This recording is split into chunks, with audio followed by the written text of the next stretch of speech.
ನಮಸ್ಕಾರ ವೀಕ್ಷಕರೇ, ಆರೋಗ್ಯ ರಹಸ್ಯ ನೇರಪ್ರಸಾರ ಕಾರ್ಯಕ್ರಮಕ್ಕೆ ಆತ್ಮೀಯವಾದಂಥ ಸ್ವಾಗತ. ಜೀವನವು ಸುದೀರ್ಘ ಎನಿಸಿಕೊಳ್ಳುವುದಕ್ಕಿಂತ ಶ್ರೇಷ್ಠವೆನಿಸಿಕೊಳ್ಳುವುದು ಉತ್ತಮ ಅಂತ ಹೇಳ್ತಾ ಇವತ್ತಿನ ಕಾರ್ಯಕ್ರಮವನ್ನು ಪ್ರಾರಂಭ ಮಾಡೋಣ. ಶುಭ ಸಮಯದಂದು ಶುಭವಾಗಿರ್ತಕ್ಕಂಥ ವಿಚಾರವನ್ನು ತಿಳಿಸ್ಕೊಡೋದಕ್ಕೆ ಎಂದಿನಂತೆ ನಮ್ಮ ಜೊತೆಗಿದ್ದಾರೆ ಶ್ರೀಮಾನ್ ಶ್ರೀ ಪುರುಷೋತ್ತಮ್ ದೇಶಿ ಗುರುಗಳು. ಬನ್ನಿ ವೀಕ್ಷಕರನ್ನ ಕಾರ್ಯಕ್ರಮಕ್ಕೆ ಸ್ವಾಗತಿಸೋಣ. ಗುರುಗಳೇ ನಮಸ್ಕಾರ, ಕಾರ್ಯಕ್ರಮಕ್ಕೆ ಸ್ವಾಗತ. ನಮಸ್ಕಾರ ಗುರುಗಳೇ, ದೊಡ್ಡವರ ಮುಂದೆ ಚಿಕ್ಕವರು ಮರಣ ಹೊಂದುವಂಥದ್ದು ಎಷ್ಟು ಮಟ್ಟಿಗೆ ಸರಿ? ಇದು ಒಂದು ಶಾಪ ಅಂತಲೇ ಹೇಳ್ಬೋದು ಗುರುಗಳೇ. ದಿನ ಬದುಕಿ ಕೊರಗಿ ಸಾಯುವಂಥವ್ರು ಯಾರು ಅಂತಂದರೆ ಹೀಗೆ ಚಿಕ್ಕ ವಯಸ್ಸಿನ ಮಕ್ಕಳು ತಂದೆ ತಾಯಿ ಎದುರುಗಡೆ ಸಾಯುವಂಥ ಪ್ರಮೇಯ ಗುರುಗಳೇ. ಇದು ಯಾಕೆ ನಡೆಯುತ್ತೆ ಈ ದುರಂತ? ಹರಿ ಓಂ ಶ್ರೀ ಗುರುಭ್ಯೋ ನಮಃ. ಹಿರಿಯರ ಮುಂದೆ ಕಿರಿಯರು ಯಾಕೆ ತೊಂದರೆ ಅನುಭವಿಸ್ಬೇಕು, ದುಃಖ ಅನುಭವಿಸ್ಬೇಕು, ಕೊನೆಗೆ ಅಂತ್ಯನೂ ಆಗಬೇಕು? ಯಾಕೆ? ಮಕ್ಕಳು ಚೆನ್ನಾಗಿರಲಿ ಅಂತ ಎಲ್ಲ ತಂದೆ ತಾಯಿಗಳು ಇಷ್ಟಪಡ್ತಾರೆ. ಹೌದು. ನಾವು ಕಷ್ಟಪಟ್ಟರು ಅವ್ರು ಚೆನ್ನಾಗಿರಲಿ ಅಂತಂತಾರೆ. ಹೌದು. ಅಕಸ್ಮಾತ್ ದುರಂತ ನಡೆದಾಗ ಎಂತಹ ಒಂದು ವಿಪರ್ಯಾಸ, ಆವಾಗ ಅವ್ರು ಏನು ಹೇಳ್ತಾರೆ? ನಾನು ಎಲ್ಲ ಥರದಲ್ಲಿ ಒಳ್ಳೆಯದಾಗಿ ನಡ್ಕೊಂಡಿದ್ದೀನಿ, ಪೂಜೆ ಪುನಸ್ಕಾರ ದಾನ ಧರ್ಮ ಎಲ್ಲನೂ ನಮ್ಮ ಅಪ್ಪ ಮಾಡೋರೆ, ನಾನು ಮಾಡ್ತಾ ಇದ್ದೀನಿ, ಆದರೂ ನನಗೆ ಯಾಕೆ ದೇವ್ರಿಗೆ ಶಿಕ್ಷೆ ಕೊಟ್ಟ ಅನ್ನೋ ಪ್ರಶ್ನೆಗೆ ತಂದು ನಿಲ್ಲಿಸ್ತಾರೆ. ಹೌದು. ಪೂಜೆ ಮಾಡಿದ್ದು ಸರಿ, ದಾನ ಮಾಡ್ತಿರೋದು ಸರಿ, ಮಾಡಿರೋದು ಸರಿ, ಆದರೆ ಯಾಕಾಯಿತು? ಹಾಗಾದರೆ ದಾನ ಮಾಡದೇ ಇರೋರು ಚೆನ್ನಾಗಿದ್ದಾರೆ, ನಾವು ದಾನ ಮಾಡಿ ಪೂಜೆ ಮಾಡಿ ಯಜ್ಞ ಮಾಡಿ ಹೋಮ ಮಾಡಿ ಶಾಸ್ತ್ರ ಕೇಳಿ ಎಲ್ಲವನ್ನೂ ಮಾಡಿ ನಮ್ಮ ಮಕ್ಕಳಿಗೆ ನಮ್ಮ ಮಗನಿಗೆ ಮಗಳಿಗೂ ತೊಂದರೆ ಯಾಕೆ ಬರಬೇಕು? ಎದುರು ಮನೆಯವರು ಏನೂ ಮಾಡ್ತಾ ಇಲ್ಲ, ಯಾವುದೂ ನಂಬ್ತಾ ಇಲ್ಲ, ಎಷ್ಟು ಚೆನ್ನಾಗವ್ರೆ, ಈ ಹೋಲಿಕೆ ಕೊಟ್ಟು ಮನಸ್ಸನ್ನು ನೋವು ಮಾಡಿಕೊಂಡು ಅಂದರೆ ನೋವು ಮಾಡಿಕೊಂಡು ಅನುಭವಿಸ್ತಾರೆ. ಮಾತಾಡಿ ಸರಿ, ಉತ್ತರ ಎಲ್ಲಿ ಇಲ್ಲ ಸಿಕ್ಕಿದೆಯಾ? ಇಲ್ಲ ಗುರುಗಳು. ಈ ಉತ್ತರ ಸಿಗೋವರೆಗೂ ಜೀವನದಲ್ಲಿ ನಾವು ಪರದಾಡ್ತಾನೇ ಇದ್ದೀವಿ, ಪರದಾಡಲೇಬೇಕಾಗತ್ತೆ, ಏನು ಮಾಡೋಕ್ಕಾಗಲ್ಲ. ಉತ್ತರ ಸಿಗಬೇಕು ಅಂದರೆ ಕಾರ್ಯಕ್ರಮವನ್ನು ಗಮನಿಸಿ ಅರ್ಥ ಮಾಡಿಕೊಂಡಾಗ ಉತ್ತರ ಸಿಗತ್ತೆ ಅಂತ ಅಂದ್ಕೊಂಡು ಹೇಳಕ್ಕೆ ಇಷ್ಟಪಡ್ತೀನಿ. ಯಾಕೆಂದರೆ ಸಾಕಷ್ಟು ವಿಚಾರಗಳಲ್ಲಿ ಸಂದೇಹಗಳೇ ಸಂಶಯಗಳೇ ಜಾಸ್ತಿ, ಪ್ರಶ್ನೆಗಳೇ ಜಾಸ್ತಿ. ಇದ್ಯಾಕೆ ಹಿಂಗೆ, ಇದ್ಯಾಕೆ ಹಿಂಗೆ, ಇದ್ಯಾಕೆ ಹಿಂಗಾಯ್ತು, ಇದ್ಯಾಕೆ ಹಿಂಗಾಯ್ತು, ಏನಾಗ್ಬಿಡುತ್ತೋ ಏನಾಗಿರುತ್ತೋ. ಸೊ ಈ ಪ್ರಶ್ನೆಗಳಿಗೆ ಉತ್ತರ ಸಿಕ್ಕಿಲ್ಲ, ಯಾವುದೇ ಆ್ಯಂಗಲ್ ಹೋದ್ರೂ ಸಿಕ್ಕಿಲ್ಲ. ಬಟ್ ಎಲ್ಲ ಮಾಡಿ ಕೇಳಾಯ್ತು, ಯಾವುದಕ್ಕೂ ಉತ್ತರ ಸಿಕ್ಕಿಲ್ಲ ಅನ್ನೋ ಬದುಕೋದು ಹೇಗೆ? ಬರೀ ಪ್ರಶ್ನೆನಲ್ಲೇ ಇರುತ್ತೆ ಗುರುಗಳೇ ಜೀವನ. ಹಾಗಿದ್ರೆ ಈ ರಹಸ್ಯಕ್ಕೆ ಕಾರಣಕರ್ತನಾಗಿರ್ತಕ್ಕಂತಹ ಶ್ರೀಮನ್ನಾರಾಯಣನ ಪಾದ ಕಮಲಗಳಿಗೆ ಕೋಟಿ ಕೋಟಿ ನಮನಗಳ ಅರ್ಪಣೆಯನ್ನು ಮಾಡಿ ವಿಚಾರಕ್ಕೆ ಬರೋದಾದರೆ ಒಂದು ಟಿಪ್ಸ್ ಕೊಟ್ಬಿಡ್ತೀನಿ. ಏನು? ನಾವೆಲ್ಲವನ್ನೂ ಎಲ್ಲ ಥರದಲ್ಲೂ ಕರೆಕ್ಟಾಗಿ ಮಾಡ್ಕೊಂಡು ಬಂದು ನಡ್ಕೊಂಡು ಬಂದು ಇದ್ದರೂ ನಮ್ಮ ಪ್ರಶ್ನೆಗೆ, ನಮ್ಮ ಅನುಮಾನಕ್ಕೆ ಉತ್ತರ ಸಿಕ್ಕಿಲ್ಲ ಅಂತಕ್ಕಂಥ ಪ್ರಶ್ನೆಗೆ ನೇರವಾದ ಉತ್ತರ ಪ್ರತಿದಿನ ಹೇಳ್ತಾ ಇರ್ತಕ್ಕಂತಹ ನಕ್ಷತ್ರದ ಸತ್ಯವನ್ನು, 27 ನಕ್ಷತ್ರ ಇರ್ತಕ್ಕಂತಹ ಈ ನಕ್ಷತ್ರಗಳನ್ನು, ಈ ನಕ್ಷತ್ರ ಅಂದರೆ ಇನ್ನು ಒಂದು ವಿಷಯ ಏನಂದರೆ, ನಮ್ಮದು ವಿಶಾಖ ನೋಡಿ ಹೆಂಗಿದೆ, ನಮ್ಮದು ಶತಭಿಷ ನೋಡಿ ಹೆಂಗಿದೆ, ಈ ಎಲ್ರಿಗೂ ಅನುಮಾನ ಇದೆ. ಹಂಗಾದ್ರೆ ನಕ್ಷತ್ರ ಯಾವ್ದು ಸರಿ ಯಾವ್ದು ತಪ್ಪು? ಇಲ್ಲಿ ಒಂದೇ ಸಲ ಹೇಳಬೇಕು, ಯಾವುದೂ ಸರಿ ಇಲ್ಲ, ಯಾವುದೂ ಸರಿ ಇಲ್ಲ, ಯಾವುದೂ ಸರಿ ಇಲ್ಲ, ಯಾವುದೂ ಒಳ್ಳೆಯದಲ್ಲ, ಹಂಗಂತ ಯಾವುದು ಕೆಟ್ಟದ್ದು ಅಲ್ಲ. ಸರಿಯಾಗಿದೆ, ಸರಿ ಇಲ್ಲ, ಒಳ್ಳೆಯದು ಕೆಟ್ಟದ್ದು, ಇದು ಪ್ರಪಂಚದಲ್ಲಿ ಇಲ್ಲವೇ ಇಲ್ಲ ಅಂತ ಅಂದ್ಕೊಂಡ್ರೆ ಇದಕ್ಕೆ ಉತ್ತರ ಸಿಗತ್ತೆ. ಒಳ್ಳೆಯದು ಕೆಟ್ಟದ್ದು ಅನ್ನೋದು, ಒಳ್ಳೆಯದು ಇಲ್ಲ, ಕೆಟ್ಟದ್ದು ಇಲ್ಲ, ಉತ್ತರ ಸಿಗುತ್ತೆ. ಅದಕ್ಕೆ ಉದಾಹರಣೆ, ಹಗಲಿಗೆ ರಾತ್ರಿ ಬೆಲೆ, ರಾತ್ರಿಗೆ ಹಗಲು ಬೆಲೆ. ಬರೇ ಹಗಲೇ ಇದ್ರೆ ಏನಾಗುತ್ತೆ? ಚೆನ್ನಾಗಿರಲ್ಲ. ಅದೇ ರೀ ಜೀವನ. ಇದು ನಾವು ಇಲ್ಲಿ ಪರೀಕ್ಷೆ ಕಟ್ಟಕ್ಕೆ ಬಂದಿರೋದು. ಪರೀಕ್ಷೆ ಕಟ್ಟಬೇಕಾದ್ರೆ ಓದ್ಬೇಕಾ ಬೇಡವಾ? ಖಂಡಿತ ಓದ್ಲೇಬೇಕು. ಇಲ್ಲ, ನಾವು ಓದಲ್ಲ ಸ್ವಾಮಿ, ಪಕ್ಕದೋಸಿ ನೋಡ್ಕೊಂಡು ಬರ್ಕೊಂಡ್ಬಿಡ್ತೀವಿ ಅಂದ್ರೆ ಏನು ಮಾಡೋಣ? ಈ ಪಕ್ಕದಲ್ಲಿ ನೋಡ್ಕೋತೀವಿ ಅಂದ್ರೆ ಯಾವ್ದು ಗೊತ್ತಾ? ಈ ಶಾಸ್ತ್ರ ಪರಿಹಾರ ಕೇಳ್ತಾರಲ್ಲ, ಅದು ಪಕ್ಕದಲ್ಲಿ ನೋಡ್ಕೊಂಡು, ಇದು ಕಾಪಿ ರೈಟಿಂಗ್. ಇದು ಪಕ್ಕದಲ್ಲಿ ನೋಡ್ಕೊಂಡ್ಬಿಟ್ಟು ಬರ್ಕೊಂಡ್ಬಿಡೋದು. ಅವ್ರು ತಪ್ಪು ಬರ್ದಿರ್ ನಾವು ತಪ್ಪು ಬರಿತೀವಿ. ಹಾಗೆ ಅಲ್ಲ, ತಪ್ಪ ಸರಿ ನೋಡ್ನಲ್ಲಿ ಪೇಪರ್ ತುಂಬಬೇಕು. ನಾನು ಪರೀಕ್ಷೆ ಪಾಸ್ ಹಾಕು ಅಷ್ಟೇ. ಅದು ಸರಿ ತಪ್ಪು ಸೆಕೆಂಡ್ರಿ, ದಾನ ಧರ್ಮ ಆಮೇಲೆ. ಈಗ ರೂಮಲ್ಲಿ ಪಕ್ಕದಲ್ಲಿ ನಿಂತು ನೋಡ್ತಾವನೆ ಅಂತ ಯಾರು ನೋಡಿರ್ತಾರೆ? ಇಲ್ಲ ಗುರುಗಳು. ಹಾಗೆ ಮಲಗಿರೋ ರೂಮಲ್ಲಿ ನಡೀತಕ್ಕಂಥ ಕ್ರಿಯೆ, ಅಡುಗೆ ಮನೆಯಲ್ಲಿ ನಡೀತಕ್ಕಂಥ ವಿಚಾರಗಳು, ಹಾಲಲ್ಲಿ ಕೂತ್ಕೊಂಡು ಯೋಚನೆ ಮಾಡ್ತಕ್ಕಂಥ ವಿಷಯಗಳು, ಇವೆಲ್ಲವೂ ಬೇರೆಯವ್ರಿಗೆ ಗೊತ್ತಾಗಲ್ಲ ಅಂತ ನಾವು ಅಂದ್ಕೊಂಡಿದ್ದೀವಿ. ಇಲ್ಲ, ನಮಗಿನ್ನ ಜಾಸ್ತಿ ಅವ್ರಿಗೆ ಗೊತ್ತಿರುತ್ತೆ. ಅದೇ ಹೇಗೆ ಗುರುಗಳೇ? ಯಾರು ಒಳಗೆ ಬರ್ತಾರೆ, ಯಾರು ಆಚೆಗೆ ಹೋಗ್ತಾರೆ, ಯಾವ ತರಕಾರಿ ತತ್ತಾರೆ, ಯಾರು ಸೊಪ್ಪು ತತ್ತಾರೆ, ಈ ಕೆಲವರಿಗೆ ಕ್ಯೂರಿಯಾಸಿಟಿ ಜಾಸ್ತಿ, ಮನಸ್ಸಿಗೆ ಬೇಜಾರು, ಏನಾದ್ರು ನೋಡ್ಬೇಕಲ್ವಾ? ಅದಕ್ಕೆ ಯಾರು ನೆಂಟರು ಬಂದ್ರು ನೋಡಿ, ಎಷ್ಟು ಜನ ಬಂದವ್ರೆ, ಕಾರಲ್ಲಿ ಬಂದ್ರ, ಸೊ ಅವ್ರ ಮನೆ ನೆಂಟರು ಬಂದ್ರೆ ಇವ್ರು ಖುಷಿ ಪಡ್ತಾರೆ. ಹೌದು. ಅಂದ್ರೆ ಯಾಕೆ ಮಾತು ಹೇಳಬೇಕಾದ ಸಂದರ್ಭ ಬರ್ತಾ ಇದೆ ಅಂದ್ರೆ ಜೀವನದಲ್ಲಿ ನಮಗೆ ನೆಮ್ಮದಿ ಬೇಕು, ಖುಷಿ ಬೇಕು ಅಂತ ಪಾಪ ಬಯಸಿದಾಗ ಏನೋ ಒಂದು ನೋಡೋಣ ಅನ್ನೋ ಆಸೆಗಷ್ಟೇ ಹೊರತು ಅದ್ರಲ್ಲಿ ನಾವು ನೋಡ್ಲೇಬೇಕು ಅವ್ರ ಮನೆ ವಿಚಾರ ನಮ್ಗೆ ಯಾಕೆ ಅಂತ ಕೊನೆಯಲ್ಲಿ ಅದನ್ನು ಹೇಳ್ತಾರೆ. ಆದ್ರೆ ಬೆಳಗ್ಗೆ ಅದು ನೋಡ್ತಾರೆ. ಹೌದು. ಅದು ನೋಡಬಾರ್ದು ಅಂತ ನಾನು ಹೇಳ್ತಿಲ್ಲ, ತಮಾಷೆಗೆ ಹೇಳಿದೆ. ತಮಾಷೆಗೆ ತಿಳ್ಕೊಳ್ಳಿ ನೀವು ಕೂಡ. ಯಾಕೆ ಅಂದರೆ ಅಕ್ಕಪಕ್ಕ ನೋಡಿದೆ ಇನ್ನೇ ನೋಡೋಣ, ನೋಡಿ ತಪ್ಪಿಲ್ಲ. ಆದರೆ ಪಕ್ಕದ ಮನೆಯವ್ರು ಚೈನ್ ಮಾಡಿಸ್ಕೊಂಡವ್ರೆ 5 ಎಳೆದು ನಾನು ಮಾಡಿಸ್ಕೊಂಡಿಲ್ಲ ಅಂದರೆ ಕಷ್ಟ, ತುಂಬಾ ಕಷ್ಟ ಗುರುಗಳೇ, ತುಂಬಾನೇ ಕಷ್ಟ. ಆಯ್ತಾ? ಅವ್ರ ಪಕ್ಕದವ್ರು ನೋಡಿ 5 ಗಂಟೆಗೆ ಬರ್ತಾರೆ, ಇನ್ನು ರಾತ್ರಿ 12 ಗಂಟೆಗೆ ಬರ್ತೀರಿ ಅಂದರೆ ಕಷ್ಟ. ಯಾಕೆಂದ್ರೆ ಅವರವರ ಸಮಸ್ಯೆಗಳು ಅವ್ರವ್ರಿಗೆ ದೊಡ್ಡದು. ಅದನ್ನು ಪಕ್ಕದವ್ರು ನೋಡ್ಬಿಟ್ಟು ನೀವು ದಯವಿಟ್ಟು ಹೋಲಿಕೆ ಕೊಟ್ಕೊಂಡು ಜೀವನ ಎಲ್ಲ ಅನುಭವಿಸ್ಬೇಡಿ. ಅದಕ್ಕೊಂದು ಸಣ್ಣ ಉದಾಹರಣೆ ಹೇಳ್ತಕ್ಕಂತಹ ವಿಷಯಕ್ಕೆ ಬಂದರೆ, ಪ್ರೀತಿಯಲ್ಲಿ ಪವಿತ್ರವಾದ ಪ್ರೀತಿ ಯಾವುದು?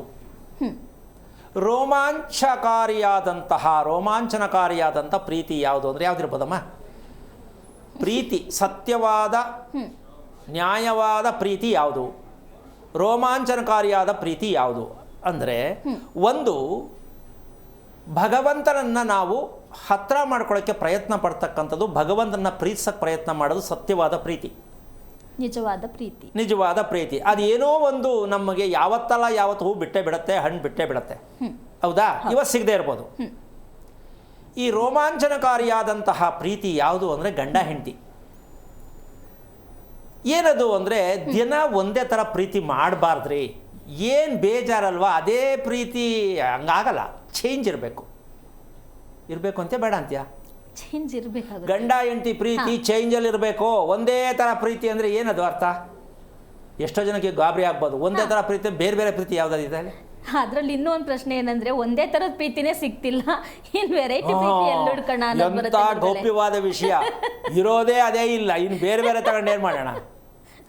ಎಷ್ಟು ಜನಕ್ಕೆ ಪಾಪ ತೊಂದರೆ ಅಲ್ವಾ? ಹೌದು ಗುರುಗಳೇ, ಖಂಡಿತ. ಎಷ್ಟು ಬೇಜಾರಲ್ವಾ? ಈ ಕೊರತೆ ನಾನು ಏನೋ ಅನ್ಕೊಂಡು ಮದುವೆ ಮಾಡಕೊಂಡ್ರೆ ಏನೂ ಇಲ್ಲ, ಪ್ರೀತಿಯೂ ಇಲ್ಲ, ಏನೂ ಇಲ್ಲ. ಸೊ ಇದು ಯಾಕೆ ಈ ವಿಚಾರ ಬೇಕಾಗತ್ತೆ ಅಂತಂದರೆ, ಪ್ರೀತಿಯಲ್ಲೂ ಎಷ್ಟು ಕ್ವಾಲಿಟಿಯಲ್ಲಿ, ಬಿಳಿಯನ್ನ ಮಾಡಿದ್ರೆ ಚಿತ್ರಾನ್ನನೂ ಆಗತ್ತೆ, ಮೊಸರನ್ನ ಆಗತ್ತೆ, ಪುಳಿಯೋಗರೆ ಆಗತ್ತೆ, ಎಲ್ಲವೂ ಆಗತ್ತೆ. ಆದರೆ ಅನ್ನ ಮಾತ್ರ ಬಿಳಿದೆ. ಹಾಗೆ ಗಂಡ ಹೆಂಡತಿ ದಿನಕ್ಕೊಂದೊಂಥರ ಕ್ವಾಲಿಟಿ ರೀತಿಯಲ್ಲಿ ಯೋಚನೆ ಮಾಡೋದನ್ನ ಬಿಟ್ಟು ಆಲೋಚನೆ ಮಾಡ್ತಕ್ಕಂಥ ಸ್ಥಿತಿಗೆ ಬಂದರೆ, ದಿನಕ್ಕೊಂದೊಂಥರ ಹೆಂಡತಿಗೆ ಇವತ್ತು ಎಷ್ಟು ನಗಿಸ್ಬೋದು, ಯಾವ ಥರ ಚೇಷ್ಟೆ ಮಾಡಿ ಖುಷಿ ಮಾಡ್ಬೋದು ಅಂತ ಗಂಡ ಪ್ರಯತ್ನ ಮಾಡ್ಬೋದು. ಹೆಂಡತಿ ಕೂಡ ಇವತ್ತು ಗಂಡನಿಗೆ ಯಾವ ರೀತಿ ಸರ್ಪ್ರೈಸ್ ತಿಂಡಿ ಮಾಡಿ ಖುಷಿ ಮಾಡಿ ರುಚಿ ತೋರಿಸಬಹುದು, ಹೆಂಡತಿ ಪ್ರಯತ್ನ ಮಾಡ್ಬೋದು. ಆಗಲ್ಲ ಅಂತೀಮ್ಮ? ಆಗುತ್ತೆ ಗುರುಗಳೇ. ಪುರ್ಸೊತ್ತಿಲ್ಲ, ಅದೇ ಬೇಳೆ ಸಾರು, ಅದೇ ಉಪ್ಪಿಟ್ಟು, ಅದೇ ಚಪಾತಿ. ಇನ್ನು ಪ್ರೀತಿಯಲ್ಲಿ ಬರುತ್ತೆ ಹೊಸ್ದಾಗಿ ಅಲ್ವಾ? ಅವಂತಾನೆ ನೀನು ಕಲ್ತಿರೋದೇ ಇದು, ಇನ್ನೇನು ಮಾಡೋಕ್ಕಾಗಲ್ಲ ಅನ್ಕೊಂಡೆ ತಿಂತಾನೆ, ಪ್ರೀತಿ ಇಲ್ಲ, ಸತ್ತೋಯ್ತು. ಅದಕ್ಕೆ ನಾನು ಹೇಳೋದು ಇಷ್ಟೇ, ಮನೆಯಲ್ಲಿ ಏನಿದೆಯೋ ಅದನ್ನು, ರಾತ್ರಿ ಅನ್ನನೇ ಆಗಲಿ, ಬೆಳಿಗ್ಗೆ ಎದ್ದು ಮೊಸರು ಹಾಕಿದ್ರೆ ಮೊಸರನ್ನ, ಸಾಂಬಾರು ಇರೋದನ್ನ ಮಿಕ್ಸ್ ಮಾಡಿ ಬಿಸಿ ಬಿಸಿ ಕೊಟ್ಟರೆ ಬಿಸಿಬೇಳೆ ಬಾತ್ ಅಲ್ವಾ? ಎಷ್ಟು ಬೇಗ ಮಾಡಿಬಿಟ್ರು ನಮ್ಮ ಹೆಂಡತಿ ಬಿಸಿಬೇಳೆ ಬಾತ್ ಅಂತ ಅಂದ್ಕೊಡೋ ಖುಷಿಲೇ ಪ್ರೀತಿ ಸಿಕ್ಬಿಡುತ್ತೆ. ಹೌದು. ಆದರೆ ತಿಂದಾದ್ಮೇಲೆ ಹೇಳಬೇಕು ರಾತ್ರಿ ಅನ್ನ ಇದು ಅಂತ ಹೇಳ್ಬಾರ್ದು. ಯಾಕೆ ವಿಚಾರ ಹೇಳ್ತೀನಿ ಅಂದರೆ, ಜೀವನದಲ್ಲಿ ನೆಮ್ಮದಿಯಾಗಿ, ಖುಷಿಯಾಗಿ, ಆರೋಗ್ಯವಾಗಿ, ಪ್ರೀತಿಪೂರ್ವಕವಾಗಿ ಬದುಕಬೇಕು ಅನ್ನೋದಕ್ಕೆ ಇದೆಲ್ಲ ಬೇಕಾಗತ್ತೆ. ಯಾಕೆಂದರೆ ದಿನ ಇದ್ದದ್ದೇ ರಾಮಾಯಣ ಕೇಳೋದು, ಅದು ಶಾಸ್ತ್ರ, ಜ್ಯೋತಿಷ್ಯ, ದೇವರು, ಧರ್ಮ ಕೇಳಿ ಮಾಡಾಗದೆ ಏನು ಪ್ರಯೋಜನ ಇಲ್ಲ ಅನ್ನೋದಕ್ಕೆ ಇದು ಸ್ವಲ್ಪ ಒಂದು ಉಪ್ಪಿನಕಾಯಿ ಥರ ಇರಲಿ ಅಂತ ಮಾಹಿತಿಯನ್ನು ಕೊಟ್ಟೆ. ವಿಷಯಕ್ಕೆ ಬರೋಣ. ಅಶ್ವಿನಿ ನಕ್ಷತ್ರದಲ್ಲಿ ಮಗು ಹುಟ್ಟೋದಕ್ಕೆ ಕಾರಣ ಏನು? ಪ್ರಶ್ನೆ ಎಲ್ಲರದು ಒಂದೇ. ಈ ಮಗ, ನನ್ನ ಮಗು ಅಶ್ವಿನಿಗೆ ಯಾಕೆ ಬಂತು? ಪ್ರತಿಯೊಬ್ಬರು ಅರ್ಥ ಮಾಡ್ಕೋಬೇಕು. ಪದೇ ಪದೇ ಹೇಳ್ತಕ್ಕಂಥ ವಿಚಾರ ಅಲ್ಲ. ನಿಮ್ಮ ನಕ್ಷತ್ರದ ಜೋಪಾನವನ್ನು ಬೇಕಾದ್ರೆ ಬರೆದಿಟ್ಕೊಳ್ಳಿ. ಈ ನಕ್ಷತ್ರ ಯಾಕೆ ಬಂತು ಕುಟುಂಬಕ್ಕೆ ಅನ್ನೋ ವಿಚಾರ, ಈ ಗಂಡ ಅಂದರೆ ಮನೆಯಲ್ಲಿರ್ತಕ್ಕಂಥ ಯಜಮಾನತಿ, ತಂದೆ ತಾಯಿ ಮುಂದೆ ಮಕ್ಕಳು ತೊಂದರೆಗೆ ಸಿಕ್ಕಾಕೊಳ್ಳೋದಕ್ಕೆ, ತೊಂದರೆ ಅನುಭವಿಸೋದಕ್ಕೆ, ಅಕಸ್ಮಾತ್ ಮರಣ ಹೊಂದುವುದಕ್ಕೆ ಕಾರಣ ಯಾವುದು ಅಂದರೆ, ನಿಮ್ಮ ಮಕ್ಕಳು ಅಥವಾ ನೀವು ಹುಟ್ಟಿರ್ತಕ್ಕಂತಹ ನಕ್ಷತ್ರದ ಸತ್ಯವನ್ನು ತಿಳಿಯದೇ ಇದ್ದಾಗ ನಿಮ್ಮ ಮುಂದೆ ನಿಮ್ಮ ಮಕ್ಕಳು ಯಾವ ರೀತಿ ಬೇಕಾದ್ರೆ ಸಮಸ್ಯೆಯಲ್ಲಿ ಸಿಕ್ಕಾಕೊಳ್ಳೋ ಸಾಧ್ಯತೆ ಇರುತ್ತೆ. ನಾವು ಶಾಸ್ತ್ರ ಜ್ಯೋತಿಷ್ಯ ಕೇಳಿಬಿಟ್ಟು ಪೂಜೆ ಮಾಡಿಬಿಟ್ಟು ಇದಕ್ಕೆಲ್ಲ ರಿಪೇರಿ ಮಾಡೋಕ್ಕಾಗಲ್ಲ. ವಿಷಯ ಏನು ಅಂದರೆ, ನಕ್ಷತ್ರ ಅನ್ನೋದು ಏನಕ್ಕೆ ಬೇಕು, ಆ ನಕ್ಷತ್ರ ಸತ್ಯ ಏನು, ನಕ್ಷತ್ರ ಬೇಕೇ ಬೇಕಾ ಅಥವಾ ಇಲ್ಲದೆ ಬದುಕಕ್ಕಾಗಲ್ವಾ? ಈ ಸತ್ಯ ಪ್ರತಿಯೊಬ್ಬರು ತಿಳ್ಕೊಬೇಕಾ ಬೇಡವಾ? ಖಂಡಿತ ತಿಳ್ಕೊಬೇಕು. ಅದಕ್ಕನುಸಾರವಾಗಿ ನಕ್ಷತ್ರ ಅಂದರೆ ಮೊದಲನೇ ನಕ್ಷತ್ರ ಅಶ್ವಿನಿ ನಕ್ಷತ್ರ. ಈ ಅಶ್ವಿನಿ ನಕ್ಷತ್ರಕ್ಕೆ ಮಗು ಏನಕ್ಕೆ ಬರುತ್ತೆ ಅಂತಕ್ಕಂಥ ವಿಚಾರಕ್ಕೆ ಬಂದರೆ, ಮಾಟ ಮಂತ್ರ ವಾಮಾಚಾರ ಅಂತ ಇದನ್ನು. ನಾನು ಏನಾದರೂ ಮಾಡಿ ತಲೆ ಹೊಡೆದೋ ಏನೋ ಮಾಡಿ ಆಸ್ತಿ ಮಾಡಬೇಕು ಅಂತಕ್ಕಂಥ ಕ್ರಿಯೆ ಉತ್ಪತ್ತಿಯಾಗೋದು ಅಶ್ವಿನಿ ನಕ್ಷತ್ರ ಮೊದಲನೆಯ ಲೈನ್. ಅಕ್ಕಂದೋ ತಮ್ಮಂದೋ ಅಣ್ಣಂದೋ ಸೋದರ ಮಾವಂದೋ ಹೆಣ್ಣು ಕೊಟ್ಟೋರ್ದೋ ಇನ್ನೊಬ್ಬರದೋ ಪಕ್ಕದ ಮನೆಯವ್ರದೋ ಆ ಸೈಟ್ ನನಗೆ ಬೇಕು, ಏನೇ ಮಾಡಿ ಆ ಸೈಟ್ ತಗೋಬೇಕು, ಅದಕ್ಕೆ ತಡೆ ಹೊಡಿಸೋದಾಗಲಿ, ಬಲಿ ಕೊಡೋದಾಗಲಿ, ಏನೋ ಮಾಡೋದಾಗಲಿ, ದಿಗ್ಬಂಧನ ಮಾಡೋದಾಗಲಿ, ಅಥವಾ ತಮಿಳ್ನಾಡಿಗೆ ಹೋಗಿ ಏನೋ ಮಾಡ್ಕೊಂಬರೋದಾಗಲಿ, ಆ ಸೈಟ್ ನಂದಾಗಬೇಕು ಅಂದರೆ ಆಸ್ತಿ ನಂದಾಗಬೇಕು. ಈ ಅಶ್ವಿನಿ ನಕ್ಷತ್ರಕ್ಕೆ ಇರ್ತಕ್ಕಂಥ ಇದು ಬೇಸಿಕ್. ದೇವರನ್ನ ನಂಬಲ್ಲ ಅಂತ ಹೇಳ್ತಾರೆ ಬಾಯಲ್ಲಿ, ಆದರೆ ಅವರು ಹೋಗ್ತಾ ಇರ್ತಕ್ಕಂಥ ದಾರಿ ಹೆಂಗಿರುತ್ತೆ ಅಂದರೆ ತುಂಬ ಕ್ಷುದ್ರ ದಾರಿಯಲ್ಲಿ ಹೋಗ್ತಾರೆ. ಕ್ಷುದ್ರ ಅಂದರೆ ಭಯ ಬೀಳುವಂತಹ, ಬೇರೆಯವ್ರು ಕೇಳಿದ್ರೆ ಯಪ್ಪ ಇದೆಲ್ಲ ಮಾಡ್ತಾರ ಇವರು, ಇದೆಲ್ಲ ಇವ್ರಿಗೆ ಬೇಕಾ, ಆ ರೀತಿ ಕೆಟ್ಟ ದಾರಿಯಲ್ಲಿ ಹೋಗೋದು. ಆಮೇಲೆ ಮುಂದೆ ಹೇಳೋದು ನಾನು ಯಾವುದು ನಂಬಲ್ಲ, ನಾನು ನಂಬಿರೋದು ಒಂದೇ, ಯಾವುದೋ ಒಂದು ದೇವ್ರು ಹೇಳ್ಬಿಡೋದು. ಆದರೆ ಎಲ್ಲ ದೇವರನ್ನು ಯಾವ್ಯಾವ ರೀತಿ ಬಂಧನ ಮಾಡಬೇಕು ಅಂದರೆ ದೇವರನ್ನೇ ಕಟ್ಟಾಕುವಂತಹ, ದೇವರನ್ನೇ ಉಲ್ಟಾ ಮಾಡುವಂತಹ ಮನುಷ್ಯ ದೇವ್ರನ್ನ ಉಲ್ಟಾ ಮಾಡ್ತಾನ? ದೇವರು ಉಲ್ಟಾ ಆಗಲ್ಲ, ಅವರೇ ಉಲ್ಟಾ ಆಗೋದು. ಆದರೆ ನಾನು ಅದಕ್ಕೆ ಮೀರಿ ಬದುಕಬಲ್ಲೆ, ನನ್ನಲ್ಲಿ ಎಲ್ಲ ಶಕ್ತಿ ಇದೆ, ನಮ್ಮ ಅಪ್ಪ ಅಮ್ಮ ಬದುಕಿದ್ದಲ್ಲ ಬದುಕು, ನಾನು ಬದುಕು ತೋರಿಸ್ತೀನಿ ನೋಡು ಅಂತ ಹೆಣ್ಣಾಗಲಿ ಗಂಡಾಗಲಿ ಚಾಲೆಂಜ್ ಮಾಡ್ತಾರಲ್ಲ, ಇದೇ ಅಶ್ವಿನಿ ನಕ್ಷತ್ರ. ಯಾವುದೋ ರೂಪಲ್ಲಿ ನಾವು ವಾಮಾಚಾರದ ಮೂಲಕವಾಗಿ ಸಂಬಂಧದಲ್ಲಿ ಇರ್ತಕ್ಕಂತಹ ಎಲ್ಲರನ್ನ ಚಿನ್ನ ಕತ್ಕೊಳ್ಳೋದು, ಬೆಳ್ಳಿ ಕತ್ಕೊಳ್ಳೋದು, ಅವ್ರದ್ದು ಇವ್ರು ಮಾಡ್ಕೊಳ್ಳೋದು, ಬೆಳ್ಳಿದೆಲ್ಲ ಅವ್ರು ಕೊಟ್ಬಿಡೋದು, ಚಿನ್ನ ಎಲ್ಲ ಇವ್ರು ಇಟ್ಕೊಬಿಡೋದು, 75 ರೂಪಾಯಿ ಇವ್ರಿಗೆ 25 ರೂಪಾಯಿ ಅವ್ರಿಗೆ, ಇದೆಲ್ಲ ಸುಳ್ಳು ಲೆಕ್ಕ ಕೂಡ ಅದರಲ್ಲೇ ಸೇರಿಕೊಳ್ಳುತ್ತೆ. ಹೌದು. ಅಂದರೆ ಅಶ್ವಿನಿ ನಕ್ಷತ್ರದಲ್ಲಿ ಇರ್ತಕ್ಕಂಥ ವಂಶದಲ್ಲಿ ಬಂದಿರತಕ್ಕಂತಹ ಈ ನಡವಳಿಕೆಗಳು, ನಡತೆಗಳು, ಸ್ವಭಾವಗಳೆಲ್ಲವೂ ಕೂಡ ಅಶ್ವಿನಿಯಲ್ಲಿ ಇದ್ದಾಗ ಇವರ ಸ್ಥಿತಿ ಹೇಗಿರುತ್ತೆ ಅಂದರೆ, ಕರೆಂಟ್ ವೈರ್ ಮೇಲೆ ನಡ್ಕೊಂಡು ಹೋಗ್ತಕ್ಕಂಥ ರೀತಿ ಹೇಗಿರುತ್ತೋ, ಯಾವಾಗ ಬಿಡ್ತೀನೋ ಗೊತ್ತಿಲ್ಲ, ಯಾವಾಗ ಕರೆಂಟ್ ಉಳಿಯುತ್ತೋ ಗೊತ್ತಿಲ್ಲ, ಏನಾಗ್ಬಿಡ್ತೀನೋ ಗೊತ್ತಿಲ್ಲ. ಇದು ರೀ ಅಶ್ವಿನಿ ನಕ್ಷತ್ರದ ಮೂಲಾರ್ಥ. ನಮ್ಮನ್ನು ಸೃಷ್ಟಿ ಮಾಡಿದಂತಹ, ನಮಗೆ ಶಕ್ತಿ ಕೊಡ್ತಕ್ಕಂಥ, ನಮಗೆ ನೆಮ್ಮದಿ ಕೊಡ್ತಕ್ಕಂಥ ಭಗವಂತನೋ ಭಗವತಿಯೋ ಪಕ್ಕಕ್ಕೆ ಹಾಕಿ ನನ್ನ ಬುದ್ಧಿ ಧೈರ್ಯದಿಂದ ಏನೋ ಮಾಡಿ ಸಂಪಾದನೆ ಮಾಡಲೇಬೇಕು ಅಂತಕ್ಕಂಥ ಛಲವನ್ನು ಹೋಗ್ತಕ್ಕಂಥ, ಅಡ್ಡದಾರಿಯಲ್ಲಿ ಹೋಗ್ತಕ್ಕಂತಹ ಕುಟುಂಬದಲ್ಲಿ ಹುಟ್ಟುತ್ತೆ ಅಶ್ವಿನಿ ನಕ್ಷತ್ರ. ಅಲ್ಲಿ ಮರ ಆಯಿತು ತೆಗೆದಾಕ್, ಉತ್ತಾಯಿತು ಹೊಡೆದಾಕ್, ನಾನು ಎಲ್ಲ ತೆಗೆಯೋದು ಹೋಗಿ ಎಲ್ಲ ರಜನಿ ಸ್ಟೈಲೇ, ಎಲ್ಲ ತೆಗೆದುಬಿಡು, ಆಸ್ತಿ ಮಾಡಬೇಕು. ಈ ರೀತಿ ಆಸ್ತಿಯನ್ನು ಬೆಳೆಸೋದಕ್ಕೆ ಪ್ರಯತ್ನ ಪಡ್ತಕ್ಕಂತಹ ವಂಶದಲ್ಲಿ ಬರುತ್ತೆ ಅಶ್ವಿನಿ ನಕ್ಷತ್ರ. ಈ ಒಂದು ನಕ್ಷತ್ರ ಇವತ್ತು ತಿಳ್ಕೊಳ್ತೀರಾ, ಇನ್ನೊಂದು ನಕ್ಷತ್ರ ಮುಂದೆ ಹೇಳೋಣ. ಈ ಅಶ್ವಿನಿಲಿರ್ತಕ್ಕಂಥ ಎಲ್ಲೇ ಆಗಿರಲಿ, ಯಾರೇ ಇರಲಿ, ನೀವು ತಿಳ್ಕೊಂಬಿಡಿ, ಯಾರು ಚೆನ್ನಾಗಿ ನಿದ್ದೆ ಮಾಡೋಕ್ಕಾಗಲ್ಲ, ನಂಬರ್ 1. ಎರಡನೇದು ಬೆಚ್ತಾ ಇರ್ತಾರೆ, ನಂಬರ್ 2. ನಂಬರ್ 3, ಯಾವ ಕಾರಣಕ್ಕೂ ಅವರು ನೆಮ್ಮದಿಯಾಗಿ ಹೋಗೋಕ್ಕೂ ನಡಿಕೊಂಡು ಹೋಗೋಕ್ಕೂ ಆಗಲ್ಲ, ಕೂರಕ್ಕೂ ಆಗಲ್ಲ, ಭಯ ಬಿದ್ದು ಹಿಂದಿಂದೆ ನೋಡ್ತಿರ್ತಾರೆ, ಯಾರೋ ಬಂದ್ಬಿಟ್ರ, ಯಾರೋ ಬಂದಂಗಾಯ್ತಲ್ವಾ, ಇದೇನು ನೆರಳು ಮುಂದೆ ಪಾಸ್ ಆದಂಗಾಯ್ತಲ್ವಾ, ಇದೇನೋ ಬಿದ್ದೋಗ್ಬಿಡ್ತಲ್ವಾ, ಅಥವಾ ನಾನು ಏನಾದ್ರು ಆಗ್ಬಿಡ್ತೀನ, ನನಗೆ ಯಾಕೋ ಆಸೆ, ಏನೋ ಒಂಥರ ಜೀವನದಲ್ಲಿ ತುಂಬ ನಿರಾಸೆ ಆಗ್ತಾ ಇದೆ. ಈ ರೀತಿಯಾದ ವಿಚಾರವನ್ನು ದಿನ ಬೆಳಗಾಯಿತು ಅಂದರೆ ಬರೀ ಹೆದರ್ಕೊಂಡೇ ಬದುಕಬೇಕು ಅಶ್ವಿನಿ ನಕ್ಷತ್ರ. ಈಗ ಈ ಮಾಡಿರ್ತಕ್ಕಂಥ ಕುಟುಂಬದವರಲ್ಲಿ ಕೊನೆ ಪಕ್ಷ ಆಗೋದೇ ಇಲ್ಲ, ಕೋರ್ಟ್ ನಮ್ಮಂತೆ ಆಗ್ಬಿಡುತ್ತಂತೆ, ನಮ್ಮಂತೆ ಆಗಲ್ವಂತೆ, ಏನಾದ್ರು ಮಾಡೋದು ಸಾಯಿಸೇ ಬಿಡೋಣ ಅನ್ನೋ ಮಟ್ಟಕ್ಕೆ ಹೊಟ್ಟೋಗ್ತಾರೆ. ಎಲ್ಲರೂ ಅಲ್ಲ, ಅಕಸ್ಮಾತಾಗಿ. ಆ ರೀತಿಯಾಗಿ ಮಾಂತ್ರಿಕವಾದ ವಿಚಾರದಲ್ಲೋ ಏನೋ ದೃಷ್ಟಿ ಇಟ್ಟೋ ಏನೋ ಮಾಡಿ ಬಿದ್ದವ್ರು ಸತ್ರು ಅಂತ ಇಟ್ಕೋ ಅಮ್ಮ, ಅವರು ಮತ್ತೆ ಇವರ ವಂಶದಲ್ಲಿ ಮತ್ತೆ ಬಂದು ಹುಟ್ಟುತ್ತಾರೆ. ಅವರು ಯಾರು ತಪ್ಪಾಗಿದ್ರು, ಯಾರು ಬೇಡ, ಇರೋದು ಬೇಡ, ಇವ್ರು ನನಗೆ ಮೋಸ ಮಾಡ್ತಾವನೆ ಅಂತ ಮೋಸ ಆಗಿದ್ರು ಮೋಸ ಅಂತ ಹೇಳಿ ಆ ವ್ಯಕ್ತಿ ಸತ್ತಾಗ, ಅಂದರೆ ಆತ್ಮಹತ್ಯೆ ಮಾಡ್ಕೋಬೋದು, ಮನೆ ಬಿಟ್ಟು ಹೊಡೋಗ್ಬಿಡ್ಬೋದು, ಆಕ್ಸಿಡೆಂಟಾಗಿ ಸಾಯ್ಬೋದು. ಅಬ್ಬಾ ನಾನು ಮಾಡಿಸಿದ್ದಕ್ಕೂ ದೇವ್ರಿಗೋ ಕೋಳಿ ಕೋದೋದಕ್ಕೂ ನನ್ನ ಮುಂದೆ ನಡೀತು ಅಂತ ಖುಷಿ ಪಡ್ತಾರಲ್ಲ, ಅವರ ವಂಶದಲ್ಲಿ ಬರುತ್ತೆ ಅಶ್ವಿನಿ ನಕ್ಷತ್ರ. ಇದೆಲ್ಲ ತಿಳ್ಕೊಳ್ತಕ್ಕಂಥ ವಿಚಾರ ಇಷ್ಟೊಂದೆಲ್ಲ ಇರುತ್ತಾ ಅಂತ ಹೆದರ್ಕೊಳ್ಳೋದಲ್ಲ. ನಕ್ಷತ್ರ ಏನಕ್ಕೆ ಬೇಕು ಅಂದರೆ ಈಗ ಅರ್ಥ ಆಗಿದೆ ಅಂತ ಅನ್ಕೋತೀನಿ. ಒಂದೊಂದು ನಕ್ಷತ್ರದಲ್ಲಿ ವಂಶದಲ್ಲಿ ಎಷ್ಟು ತಲೆಮಾರಿಂದ ಮಾಡ್ಕೊಂಡು ಬಂದಿರತಕ್ಕಂಥ ಹಿನ್ನೆಲೆ ನಕ್ಷತ್ರದಲ್ಲಿರುತ್ತೆ. ಅಂಥ ನಕ್ಷತ್ರ ಹುಟ್ಟಿದ ಮಗುವನ್ನು, ಈ ಕರ್ಮಗಳನ್ನ ತಿಳ್ಕೊಂಡು ಆ ಮಗುವನ್ನು ಬಚಾವ್ ಮಾಡೋದಕ್ಕೆ ತಂದೆ ತಾಯಿ ಇಷ್ಟಪಡಲ್ಲ ಅಂದಮೇಲೆ ಮಗುಗೆ ಅವರೇ ಕೊಲೆ ಮಾಡ್ದಂಗಾಗತ್ತೆ. ನೆನ್ನೆ ಯಾರೋ ಪಾಪ ಒಬ್ರು ಅನ್ಕೋತಿದ್ರಂತೆ, ತಾಯಿ ಏನು ಅಪ್ಪ ಅಮ್ಮ ಸರಿ ಇಲ್ಲ ಅಂತ ಹೇಳ್ಬಿಟ್ರಲ್ಲ ಗುರುಗಳು ಅಂತ. ಸರಿ ಇಲ್ಲ ಅಂತ ಹೇಳ್ತಿಲ್ಲ, ಅರ್ಥ ಮಾಡ್ಕೊಳ್ದೆ ನಾನೇನು ಮಾಡಲಿ? ಮಕ್ಕಳನ್ನು ಬೇಜವಾಬ್ದಾರಿ ಸೋಮಾರಿತನದಿಂದ ನಿಮ್ಮ ಒಂದು ಯಾವುದೋ ಒಂದು ಮಾರ್ಗದರ್ಶನದ ಮಕ್ಕಳನ್ನ ಬೆಳೆಸ್ತಿರಲ್ಲ, ಅದು ತಂದೆ ತಾಯಿಗಳು ಸೂಕ್ತ ಅಲ್ಲ ಅಂತ ಹೇಳ್ತಕ್ಕಂಥ ವಿಚಾರ. ಇನ್ನೊಂದು ಮುಂದುವರೆದ ಭಾಗ, ನನ್ನ ಮಗನಿಗೆ ಓದಿಸ್ಬಿಟ್ರೆ ಎಲ್ಲ ಸಿಕ್ಕಿಬಿಡುತ್ತೆ ಅನ್ಕೋತಿರಲ್ಲ, ಅದು ತಂದೆ ತಾಯಿಗಳ ಲಕ್ಷಣಗಳಲ್ಲ ಅಂತ ನಾನು ಹೇಳ್ತಾ ಇರ್ತಕ್ಕಂಥದ್ದು. ತಂದೆ ತಾಯಿನೇ ಅಲ್ಲ ಪ್ರಶ್ನೆ. ಮಕ್ಕಳಿಗೆ ದಾರಿಯನ್ನು ತೋರಿಸುವ ವಿಧಾನವನ್ನು ತಿಳಿಯದೇ ಇರ್ತಕ್ಕಂತಹ ಸನ್ನಿವೇಶದಲ್ಲಿ ಇರ್ತಕ್ಕಂಥವರೇ ನಿಜವಾದ ತಂದೆ ತಾಯಿಗಳು ಅಲ್ಲ. ಇಲ್ಲಿ ಕಷ್ಟ ನನಗೆ ಗೊತ್ತಿಲ್ಲ, ಯಾರು ಹೇಳಿಲ್ಲ ಅಂತ ಕಾರಣ ಹೇಳಬಾರದು. ನಿಮ್ಮ ಪ್ರಯತ್ನ ನಿಮ್ಮ ಮಕ್ಕಳನ್ನು ಗುರುತಿಸುವುದು, ಮಕ್ಕಳಿಗೆ ನೆಮ್ಮದಿಯನ್ನು ಕೊಡುವುದು, ಮಕ್ಕಳಿಗೆ ಆರೋಗ್ಯವನ್ನು ತೋರಿಸುವುದು. ಈ ಸತ್ಯ ಯಾರು ಮಾಡಿಲ್ವೋ ಅವರು ತಂದೆ ತಾಯಿ ಅಂತ ಇದ್ರೂ ಇಲ್ಲದ ರೀತಿಯಲ್ಲಿ ಮಕ್ಕಳೇ ಬೈತಾರೆ, ಮರೇಲಿ ಬೈತಾರೆ. ನಾವು ನೇರವಾಗಿ ತಿಳ್ಕೊಳ್ಳಿ ಅಂತ ಹೇಳ್ತೀವಿ, ಅದು ಬೈತಾರೆ ಅಂತ ನೀವು ಅಂದ್ಕೊಂಡ್ರೆ ದಯವಿಟ್ಟು ಬೈಯೋದಕ್ಕೆ ನಾನು ಯಾರು. ಆದರೆ ಒಂದು ತಿಳ್ಕೊಳ್ಳಿ, ಮಕ್ಕಳು ಅಂತಕ್ಕಂಥದ್ದು ಇವತ್ತು ಆ ರೀತಿ ಸಮಸ್ಯೆ ಇದ್ದರೆ, ಮಕ್ಕಳು ನಿಮ್ಮ ಮುಂದೆ ಏನೆಲ್ಲ ಸಮಸ್ಯೆ ಸಿಕ್ಕಾಕ್ಕೊಂಡಿದ್ದಾರೆ, ಹಾಗಿದ್ಮೇಲೆ ನಿಮ್ಮ ದಾರಿ ಎಲ್ಲೋಗಿದೆ ಯೋಚನೆ ಮಾಡಿ. ಏನು ಹೇಳ್ತೀಯಮ್ಮ?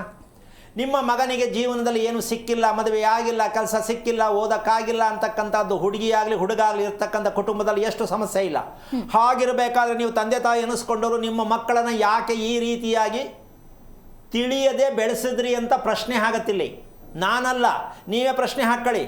ನಾನು ಸರಿ ಇಲ್ವಾ, ನನ್ನ ಮಕ್ಕಳು ಸರಿ ಇಲ್ವಾ?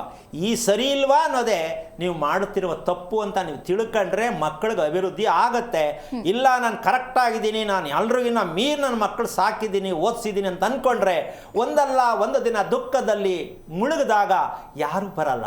ಆಗಬೇಕಿತ್ತು, ಅವ್ರಿಗೆ ತುಂಬ ದುರಾಂಕಾರ ಇತ್ತು ಅಂತ ಹೇಳ್ತಾರೆ ಹೊರತು ಅಯ್ಯೋ ಪಾಪ ಅಂತ ಯಾರು ಹೇಳಲ್ಲ. ಈ ಸತ್ಯವನ್ನು ತಿಳ್ಕೋಬೇಕು ಅನ್ನೋದೇ ನಾನು ಸ್ವಲ್ಪ ನೇರವಾಗಿ ಹೇಳ್ತಕ್ಕಂಥ ವಿಚಾರ. ಬಣ್ಣದ ಮಾತಿನಿಂದ, ಯಾವ ಮಾತು? ಬಣ್ಣದ ಮಾತು. ಬಣ್ಣದ ಮಾತಿನಿಂದ ಯಾವ ಕಾರಣಕ್ಕೂ ನಿಮಗೆ ಜೀವನ ಚೆನ್ನಾಗಿರ. ಕಠಿಣವಾದ ಮಾತಿನಿಂದ ಜೀವನ ಯಾವಾಗಲೂ ತುಂಬ ಸೌಂದರ್ಯವಾದ ರೀತಿಯಲ್ಲಿ ಇರುತ್ತೆ ಅನ್ನೋ ಸತ್ಯವನ್ನು ತಿಳ್ಕೊಬೇಕಾಗತ್ತೆ. ಈ ಕಾರ್ಯಕ್ರಮದಲ್ಲಿ ಮಾತಾಡ್ತಾ ಇರ್ತಕ್ಕಂಥ ಮಾತು ನನ್ನ ವೈಯಕ್ತಿಕವಾದದ್ದು, ನನಗೋಸ್ಕರವಾಗಿ ಹೇಳ್ತಾ ಇರ್ತಕ್ಕಂಥದ್ದಲ್ಲ.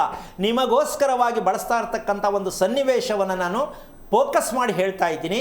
ಇಲ್ಲ ಇದು ತಪ್ಪು ಖಂಡಿಸಿ ಹೇಳ್ತಾ ಇದ್ದೀನಲ್ಲ, ಸ್ವಲ್ಪ ಅರ್ಥ ಮಾಡ್ಕೊಂಡು ಅರಗಿಸ್ಕೊಳ್ಳಿ, ನಿಮಗೂ ಒಳ್ಳೆಯದು, ಮಕ್ಕಳಿಗೂ ಒಳ್ಳೆಯದು ಅಂತ ಹೇಳ್ತಾ ವಿಷಯಕ್ಕೆ ಕಡೆ ಬಂದ್ಬಿಡೋಣ. ಈಗ ಇವತ್ತು ಹೇಳಿದ್ದೇನು, ಚಿಕ್ಕವರು ಯಾಕೆ ತೊಂದರೆ ಅನುಭವಿಸ್ಬೇಕು ಅದ್ರ ಬಗ್ಗೆ ತಿಳ್ಕೊತೀನಿ ಗುರುಗಳೇ. ವಿಚಾರ ಕಾಲರ್ ರೆಡಿ ಇದ್ದಾರೆ. ಹಲೋ ಹಲೋ, ನಮಸ್ತೆ ಮೇಡಮ್. ನಮಸ್ತೆ ಶೋಭಾ ಅವರೇ, ಯಾರ ಬಗ್ಗೆ ತಿಳ್ಕೊಬೇಕಿತ್ತು? ನನ್ನ ಮಗಳ ಬಗ್ಗೆ ತಿಳ್ಕೊಬೇಕಿತ್ತು ಮೇಡಮ್. ಅವ್ರದ್ದು ನಕ್ಷತ್ರ ತಿಳಿಸಿ.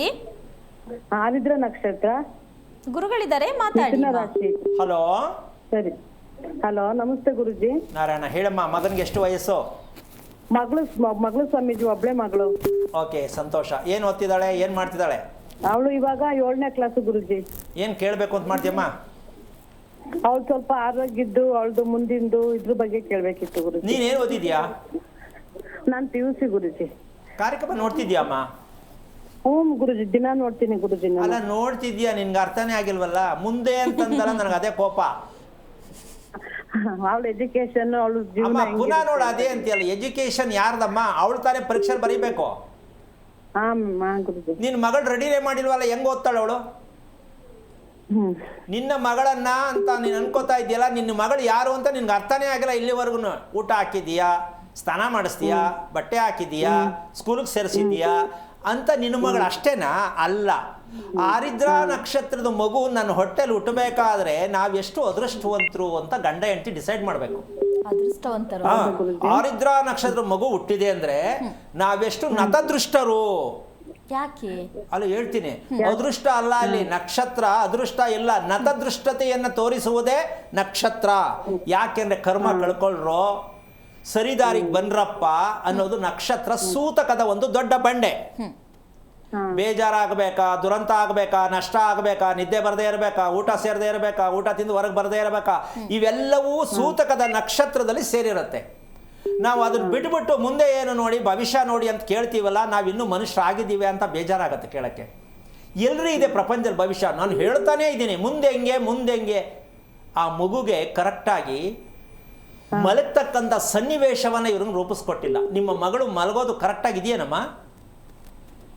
ಅದೇ ಗುರುಜಿ, ಒಂದೊಂದ್ಸರಿ 8:30 ಮಲಗ್ತಾಳೆ, 10 ಗಂಟೆ ಮಲಗ್ತಾಳೆ. ಅದ್ ಸರಿಮ್ಮ, ಒಂದ್ ನಿಮಿಷ, ಅದ್ ಸರಿ. ಅದಾದ್ಮೇಲೆ ಅವ್ಳು ಮಲಗೋ ಭಂಗಿ ನೋಡಿದ್ಯಾ ನೀನು? ದೇಹ ಹೆಂಗೆ ತಿರ್ಕೊಂಡಿರುತ್ತೆ ಅಂತ. ಕಡೆ ಮಲಗ್ತಾಳೆ ಗುರುಜಿ ಅವಳು. ಈ ಸರಿನಾ ನೀವು ಮಾಡ್ತಾ ಇರೋದು? ಎಷ್ಟು ಎಚ್ಚರ ಮಾಡಿ ನಾನು ಅಮ್ಮ ಒಂದ್ ನಿಮಿಷ ಇರಮ್ಮ. ತಪ್ಪು ನೀವು ಮಾಡ್ಬಿಟ್ಟು ಆ ಮಗಳ ಮೇಲೆ ತಗೊಂಡೋಗಿ ವರದಿ ಕೊಡಬೇಡ ನೀನು. ಆ ಮಗು ಯಾಕೆ ಉಲ್ಟಾ ಮಲಗುತ್ತೆ ಅಂತಕ್ಕಂಥದ್ದು ಹೇಳ್ಬಿಟ್ಟು ಉತ್ತರ ಹೇಳ್ತೀನಿ. ಯಾವ ವ್ಯಕ್ತಿ ಮಗು ಉಲ್ಟಾ ಮಲಗುತ್ತೋ ಕಾಯಿಲೆಯ ದೇಹ ರೆಡಿ ಆಗ್ತಾ ಇದೆ ಅಂತ ಪ್ರತಿ ತಂದೆ ತಾಯಿಗಳು 100% ಬರ್ಕೊಟ್ಬಿಡ್ತೀನಿ. ಮಗು ಉಲ್ಟಾ ಆಯ್ತು, ಹೊಟ್ಟೆ ಕೆಳಗೆ ಆಗ್ತು ಅಂದ್ರೆ, ಬೆನ್ನ ಮೇಲ್ ಮಾಡ್ತು ಅಂದ್ರೆ, ಯಾವುದೇ ದೊಡ್ಡವರಾಗ್ಲಿ ಚಿಕ್ಕವರಿರ್ಲಿ ಅವರಿಗೆ ಕಾಯಿಲೆಯಿಂದ ಮುಕ್ತಿ ಇಲ್ಲ, ಜೀವನ ಪರ್ಯಂತ ಕಾಯಿಲೆನೇ. ಯಾಕೆ ಗುರುಗಳೇ? ಅಲ್ಲ ಹೇಳೋಣ ಅಮ್ಮ, ನಿನ್ಗೆ ಅರ್ಥ ಆಯ್ತೇನಮ್ಮ? ಗುರುಜಿ ಅರ್ಥ ಅಲ್ಲಮ್ಮ, ತಂದೆ ತಾಯಿ ಅನ್ನಿಸ್ಕೊಂಡು ನೀವು ಜವಾಬ್ದಾರಿಯುತವಾದರು ಮಗು ಮಲಗೋ ಆಂಗಲ್ ಚೆನ್ನಾಗಿಲ್ಲ ಅಂತ ಗುರುತಿಸಿಲ್ಲ ಅಂದ್ರೆ ತಂದೆ ತಾಯಿ ಕರ್ತವ್ಯ ಎಲ್ಲವ ಬರುತ್ತೆ. ಭವಿಷ್ಯ ಕೇಳ್ತೀಯ ತಾಯಿ, ಆ ಮಗು ಉಸಿರಾಟ ಚೆನ್ನಾಗಿಲ್ಲ, ಹೇಳಿದ ಮಾತು ಒಪ್ಕೊಳ್ಳಲ್ಲ, ಕೋಪ ಮಾಡ್ಕೊಳತ್ತೆ, ಬೇಜಾರು ಮಾಡ್ಕೊಳತ್ತೆ, ಏನಮ್ಮ ಓದಿಸ್ತೀಯ ಅದಕ್ಕೆ ನೀನು? ಹೆಂಗ್ ಓದಿಸ್ತೀಯ? ಆಗತ್ತಾ? ಇಲ್ಲ ಗುರುಜಿ. ಮತ್ತೆ ಯಾವ ರೀತಿ ಮಕ್ಕಳು ಬೆಳೆಸ್ತಾ ಇದೆಯಾ ಸ್ವಲ್ಪ ಯೋಚನೆ ಮಾಡಮ್ಮ. ನಾನು ಆರ್ಡರ್ ಮಾಡ್ತಾ ಇಲ್ಲ, ಎಲ್ರಿಗೂ ಬೇಜಾರಾಗ್ಬೋದು. ಅರೆ ಒಂದು ಮಗು ಮಲಗಬೇಕು, ಕರೆಕ್ಟಾಗಿ ಮಲಗತ್ತಾ, ಉಲ್ಟಾ ಮಲಗತ್ತಾ, ಕ್ರಾಸ ಮಲಗತ್ತಾ, ಕಾಲು ಮುದ್ರಕೊಳತ್ತಾ, ತಲೆ ಕ್ರಾಸ್ ಆಗತ್ತಾ, ಅದೆಲ್ಲ ಏನು ಮಾಡೋಣ ಸ್ವಾಮಿ, ದೇವ್ರು ಕೊಟ್ಟಿದ್ದು ಅಂದ್ಬಿಟ್ರೆ ಮಗು ನೀವು ಮಾಡ್ಕೊಂಡಿರೋದು ದೇವ್ರು ಕೊಟ್ಟಿದ್ದು ಅಂತ ಪ್ರಶ್ನೆ. ಆಮೇಲೆ ಒಂದು ತಿಳ್ಕೊಮ್ಮ, ಆ ಮಗುಗೆ ಯಾವ ಕಾರಣಕ್ಕೂ ಅಕಸ್ಮಾತ್ ಏನಾದ್ರು ಕಾಲು ಟ್ವಿಸ್ಟ್ ಆಗಿ ಏಟ್ ಮಾಡ್ಕೊಳ್ಳೋದು, ಬೀಳೋದು ಯಾವಾಗಾದ್ರು ಗಮನಿಸಿದ್ಯಾ ನೀನು? ಇಲ್ಲ ಗುರುಜಿ, ಮಾಡ್ಕೊಂಡಿಲ್ಲ, ಏಟ್ ಮಾಡಿಲ್ಲ ಅವಳು. ಓಕೆ, ತಲೆನೋವು ಕಾಲು ನೋವು ಎರಡರಲ್ಲಿ ಯಾವ್ದು ಹೇಳ್ತಾಳೆ? ಏನು ಹೇಳಲ್ಲ, ತಲೆನೋವು ಕಾಲು ನೋವು ಏನು ನೋವು ಹೇಳಲ್ಲ ಗುರುಜಿ. ಕೆಮ್ಮು ಬಂದ್ರೆ ಎಷ್ಟು ದಿನ ಇರುತ್ತೆ? ಒಂದ್ ವಾರದ ತನಕ ಇರುತ್ತೆ, 15 ದಿವಸ ತನಕ ಇರುತ್ತೆ ಗುರುಜಿ. ಈಗ ಲೆಕ್ಕ ಹಾಕೋ, ಕೆಮ್ಮು ಏನಕ್ಕೆ ಬರುತ್ತೆ ಅಂತ ತಿಳ್ಕೊಬೇಕು. ಮೋಷನ್ ಕ್ಲೀನ್ ಇಲ್ಲ, ಕಫದಲ್ಲಿ ಇರ್ತಕ್ಕಂಥದ್ದು. ಆ ಕೆಮ್ಮು ಬಂದೆ ಅಂದ್ರೆ ತಿಳ್ಕೊಬೇಕು. ನಿನ್ನೆ ಮೊನ್ನೆಯಿಂದ ಹೇಳ್ತಾ ಇದ್ದೀನಿ, ಇವತ್ತು ಕೆಮ್ಮು ಪದೇ ಪದೇ ಬಂದರೆ ತಿಳ್ಕೋಬೇಕು, ಹೃದಯಕ್ಕೆ ನಿಮಗೆ ಅನಾವಶ್ಯಕವಾದ ತೊಂದರೆ ಕೊಡೋದಕ್ಕೆ ಸಿಂಪ್ಟಮ್ಸ್ ಕೊಡ್ತಾ ಇದೆ. ಪದೇ ಪದೇ ಮಕ್ಕಳು ಕೆಮ್ಮು ಬಂದರೆ ಹೃದಯಕ್ಕೆ ತುಂಬ ಸಮಸ್ಯೆ ಆಗ್ತಾ ಇದೆ ಅಂತ ಪ್ರತಿಯೊಬ್ಬರು ಅರ್ಥ ಮಾಡ್ಕೋಬೇಕು. ನೇರವಾಗಿ ನಿಖರವಾಗಿ ತಿಳಿಸ್ತೀನಿ, ಪದೇ ಪದೇ ಕೆಮ್ಮು ಬರಬಾರ್ದು, ಕೆಮ್ಮೇ ಬರಬಾರ್ದು ಅಂತಲ್ಲ, ಪದೇ ಪದೇ ಒಂದು ವಾರ ಕೆಮ್ಮಿರುತ್ತೆ ಅಂದರೆ ಅದಕ್ಕೆ ಸತ್ಯ ತಿಳ್ಕೊಳ್ಳಿಲ್ಲ ಆದರೆ ಯಾವ ಪುರುಷಾರ್ಥಕ್ಕಮ್ಮ ಮಕ್ಕಳು ಭವಿಷ್ಯ ಕೇಳ್ತೀಯ ತಾಯಿ? ಅದೇ ಗುರುಜಿ, ಜ್ವರ ಬಂದಾಗ ಕೆಮ್ಮು ಬರುತ್ತೆ ಗುರುಜಿ. ಒಂದ್ ನಿಮಿಷ, ಜ್ವರ ಯಾಕೆ ಬರುತ್ತೆ ಪದೇ ಪದೇ, ಕೆಮ್ಮು ಯಾಕೆ ಬರುತ್ತೆ ಅಂತ ಅಪ್ಪ ಅಮ್ಮ ಎಚ್ಚರಿಕೆ ತಗೋಬೇಕಲ್ಲ. ಕಾರಣ ಒಳಗಡೆ ಅದೇ ಊರುಗಳಿಗೆಲ್ಲ ಹೋಗ್ತೀವಲ್ಲ, ಹಂಗಾಗಿ ಬರುತ್ತೆ ಅಂತ. ಅಮ್ಮ, ನಿನ್ ಕಲ್ಪನೆ ತಗೊಂಡ್ರೆ ನಾನೇನು ಮಾಡೋಕ್ಕಾಗಲ್ಲ. ಕೆಮ್ಮು ಮನುಷ್ಯನಿಗೆ ಕೆಮ್ಮು ಏನಕ್ಕೆ ಬರುತ್ತೆ, ಸೀನ್ ಏನಕ್ಕೆ ಬರುತ್ತೆ ಅಂತ ಅಷ್ಟು ತಿಳ್ಕೊಂಡ್ರೆ ಸಾಕು. ಮಗುವಿನ ಆರೋಗ್ಯವನ್ನ ಬೇಕಾದಷ್ಟು ಗುರುತಿಸ್ಕೋಬಹುದು. ಪದೇ ಪದೇ ಜ್ವರ ಯಾಕೆ, ಕೆಮ್ಮು ಯಾಕೆ, ಶೀತ ಯಾಕೆ ಅನ್ನೋದು ಅಪ್ಪ ಅಮ್ಮ ತಿಳ್ಕೊಂಡ್ಬಿಟ್ರೆ ಸಾಕು. ಬಂದ ತಕ್ಷಣ ಶಾಪ್ ಕರ್ಕೊಂಡು ಹೋಗ್ಬಿಡೋದು, ತಿರ್ಗಾ ಅದೇನೆ. ಇದೇ ಜೀವನ ಅಂದ್ರೆ ತಿಳ್ಕೊಳ್ಳಿ. ಮಗುವಿನ ಆರೋಗ್ಯ ಕೆಡ್ತಾ ಹೋಗ್ತಾ ಇದೆ ಅಂತ ನಿಮ್ಮ ದೌರ್ಬಲ್ಯ, ನಿಮ್ಮ ಸೋಮಾರಿತನ ಮಗುನ ಬೆಳೆಸ್ತಾ ಹೋಗ್ತೀರಾ. ಆಮೇಲೆ ಒಂದು ಖರ್ಚು ಸಿಕ್ಸ್ಬಿಡ್ತೀರ, ಪಿನ್ ಹಾಕ್ಬಿಟ್ಟು ಒರ್ಸ್ಕೋ ಅಂತ. ಇದೇ ಮಕ್ಕಳು ಬೆಳೆಸೋದು ನೀವು. ಅಂದರೆ ಮಕ್ಳಿಗೆ ಆಗಬಾರ್ದ ಬರಬಾರ್ದ ಅಂತಲ್ಲಮ್ಮ ತಾಯಿ, ಆ ಮಗು ಮಲಗ್ತಕ್ಕಂಥ ವಿಚಾರಕ್ಕೆ ಉಸಿರಾಟ ಮಗುಗೆ ಚೆನ್ನಾಗಿಲ್ಲ. ಆ ಕಾರಣದಿಂದಾಗಿ ಆ ಕಫ ಕಟ್ಕೊಂಡಾಗ ಉಸಿರಾಟ ಚೆನ್ನಾಗಿಲ್ಲದೆ ಇದ್ದಾಗ ಉಲ್ಟಾ ಮಲಕ್ಕೊಳ್ಳುತ್ತೆ, ನಿದ್ದೆ ಬರುತ್ತೆ. ಇಲ್ಲ ಅಂದರೆ ಸೀದಾ ಮಲ್ಕೊಂಡು ನಿದ್ದೆ ಬರಲ್ಲ. ಈ ಸತ್ಯವನ್ನು ಯಾರು ಹೇಳಿಲ್ಲ, ನಾನು ಹೇಳಿದ್ದೀನಿ. ತಿಳ್ಕೊಳ್ಳೋಕೆ ಪ್ರಯತ್ನ ಮಾಡು, ಸರಿ ಮಾಡ್ಬೋದು ಅದನ್ನ. ನೀನು ಸುಮ್ಮನೆ ಮನೇಲಿ ಕೂತ್ಕೊಂಡು ಫೋನಲ್ಲಿ ಕೇಳಿದ್ರೆ ಏನು ಮಾಡೋಕ್ಕಾಗಲ್ಲ. ಒಳ್ಳೇದಾಗಲಿ. ಕರೆ ಮಾಡಿದ್ದಕ್ಕಾಗಿ ಧನ್ಯವಾದಗಳು ಮಾ ಗುರುಗಳೇ. ಮತ್ತೊಬ್ಬರು ಕಾಲರ್ ಇದ್ದಾರೆ. ಹಲೋ ಹಲೋ ಗುರುಗಳೇ, ಕಾಲ್ ಕಟ್ ಆಗಿದೆ ಗುರುಗಳೇ. ಇನ್ನು ಉಲ್ಟಾ ಮಲ್ಗುವಂಥ ಪ್ರಕ್ರಿಯೆಯಲ್ಲಿ ದೇಹದ ಅಂದರೆ ರೋಗದ ದೇಹ ಶುರು ಆಗ್ತಾ ಇದೆ ಅನ್ನುವಂಥ ವಿಚಾರ ಹೇಳಿದ್ರಿ ಗುರುಗಳೇ. ಅದು ಹೇಗೆ ಅನ್ನೋದು ಅಂದರೆ ಉಸಿರಾಟದ ಸಮಸ್ಯೆ ಇರುತ್ತೆ ಅಂತ. ಈಗ ಒಂದು ವಿಚಾರ, ನಾವು ತುಂಬಾ ತುಂಬಾ ತುಂಬಾ ತುಂಬಾ ತುಂಬಾ ಹಿಂದೆ ಇದ್ದೀವಿ ಈ ವಿಚಾರದಲ್ಲಿ. ಏನು ಅಂದರೆ ಕಣ್ಣು ಮೂಗು ಕಿವಿ, ಕಣ್ಣು ಮೂಗು ಕಿವಿ ಇವು 80% ಜನಕ್ಕೆ ಚೆನ್ನಾಗಿಲ್ಲ, ಮಕ್ಕಳಿಂದ ದೊಡ್ಡವ್ರವರೆಗೂ. ಯಾಕೆ ಚೆನ್ನಾಗಿಲ್ಲ ಅಂದರೆ ರಾತ್ರಿ ಹೊಟ್ಟೆ ಕ್ಲೀನ್ ಆಗಲ್ಲ, ಇವರಿಗೆ ಇವು 3 ಕಟ್ಟೋದು ಬಿಡಲ್ಲ. ರಾತ್ರಿ ಪೂರ್ಣವಾಗಿ ಮಲಗಕ್ಕೆ ಮುಂಚೆ ಹೊಟ್ಟೆ ಕ್ಲೀನ್ ಮಾಡ್ಕೊಂಡು ಮಲಗಕ್ಕೆ ಅಭ್ಯಾಸ ಇಲ್ಲ, ರಾತ್ರಿ ವಿಸರ್ಜನೆ ಇಲ್ಲ, ಕೈಕಾಲು ತೊಳೆಯಲ್ಲ, ಮಲಗ್ತಾರೆ. ಮೂಗು ಕಟ್ಕೊಳ್ಳುತ್ತೆ, ಕಣ್ಣು ಉರಿ ಬರುತ್ತೆ, ಕಿವಿನೂ ಜುಮ್ಮನಂತೆ ಎಲ್ಲ ಥರದ್ದು ಬರುತ್ತೆ. ಇವು 3 ಬರೋದು ಯಾವುದು ಅಂದರೆ ಮೂಲ. ಇವು 3ಕ್ಕೂ ಮೂಲ ಯಾವುದು ಅಂದರೆ ಮಲದ್ವಾರದಲ್ಲಿ ಇರ್ತಕ್ಕಂಥ ಸಮಸ್ಯೆ. ಮಲದ್ವಾರದಲ್ಲಿ ಇರ್ತಕ್ಕಂಥ ಸಮಸ್ಯೆ. ಕಾರಣ ಏನಂದ್ರೆ ಹೃದಯ ಇದಕ್ಕೆ ಒಂದು ಕೆಲಸ ಮಾಡುತ್ತೆ. ಏನು ಅಂದರೆ ನಿದ್ದೆ ಬರೋದಕ್ಕೆ ಹೃದಯನ್ನೇ ನೀನು ಪಾಲನೆ ಮಾಡಬೇಕು. ನೀನೇನೋ ಒಂದು ರೀತಿ ಮಲಗ್ತೀಯ, ಮಗುನೇ ಒಂದು ರೀತಿ ಮಲಗತ್ತೆ. ಅದು ಮಲಗದ ಕಂಡೀಷನ್ ಇರಲ್ಲ, ದೊಡ್ಡವರಾಗ್ಲಿ ಚಿಕ್ಕವರಾಗ್ಲಿ. ಇಲ್ಲ ಕಾಲಿಂಗ್ ಮುದ್ಕೊಂಡಿರ್ತಾರೆ, ಕತ್ತಿಂಗ್ ಹಾಕಿರ್ತಾರೆ, ಇದು ಹೃದಯ ರೆಡಿ ಮಾಡ್ಕೊಳತ್ತೆ.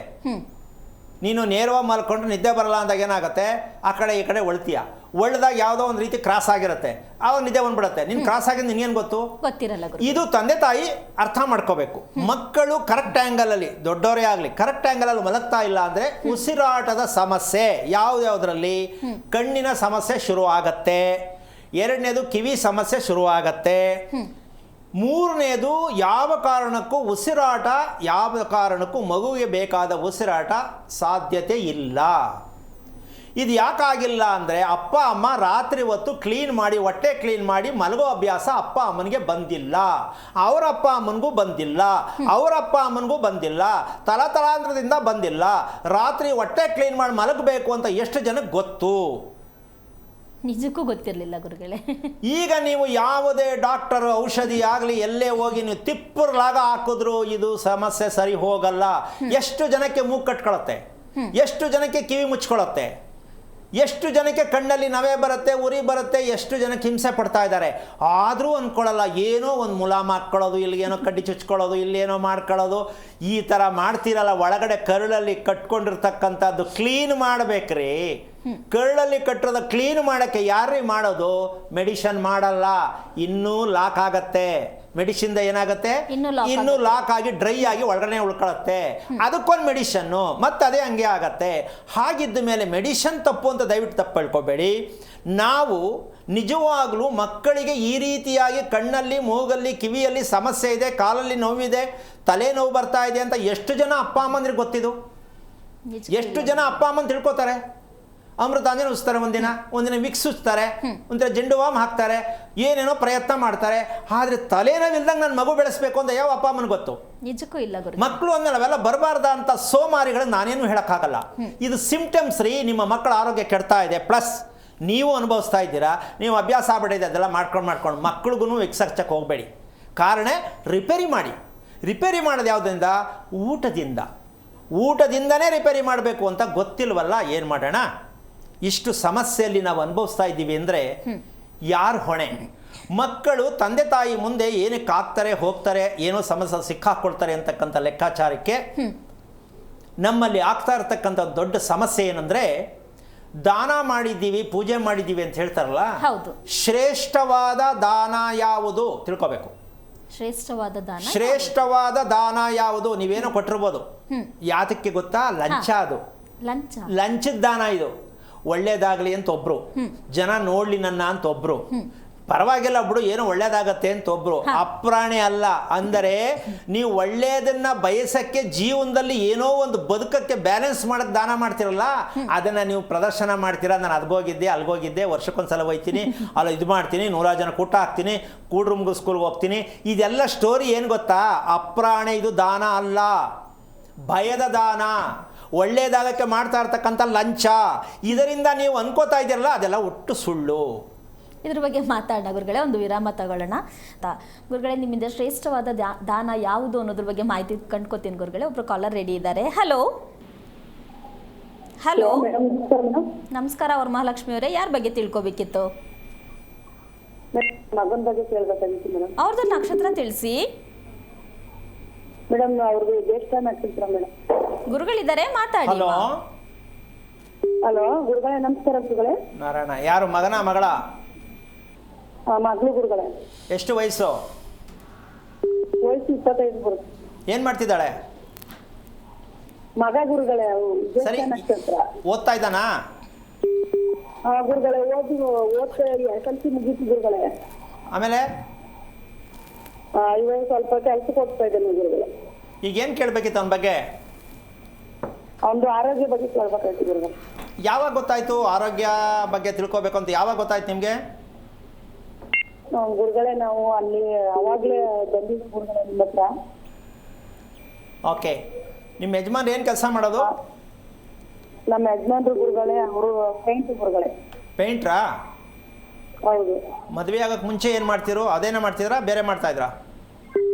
ಅದೇನ ಗುರುಗಳೇ, ನಾನು ನಮ್ಮ ಬಂದಿದೆ ಗುರುಗಳೇ. ನಾನು ನಕ್ಷತ್ರದ ಬಗ್ಗೆ ಎಲ್ಲ ಬರೆಸ್ಕೊಂಡು ನೀವು ಶ್ರೀ ಚಕ್ರೇಶ್ವರಿ ದೇವಸ್ಥಾನಕ್ಕೆ ಹೋಗಿ ಪೂಜೆ ಮಾಡ್ತೀವಿ, ಮದುವೆ ಲಗ್ನ ಪತ್ರಿಕೆ ಎಲ್ಲ ತಗೊಬಂದು ಹೇಳಿದ್ವಿ ಗುರುಗಳೇ. ಅಲ್ಲಿಗೆ ಹೋಗಿ ಬಂದೆ ಗುರುಗಳೇ.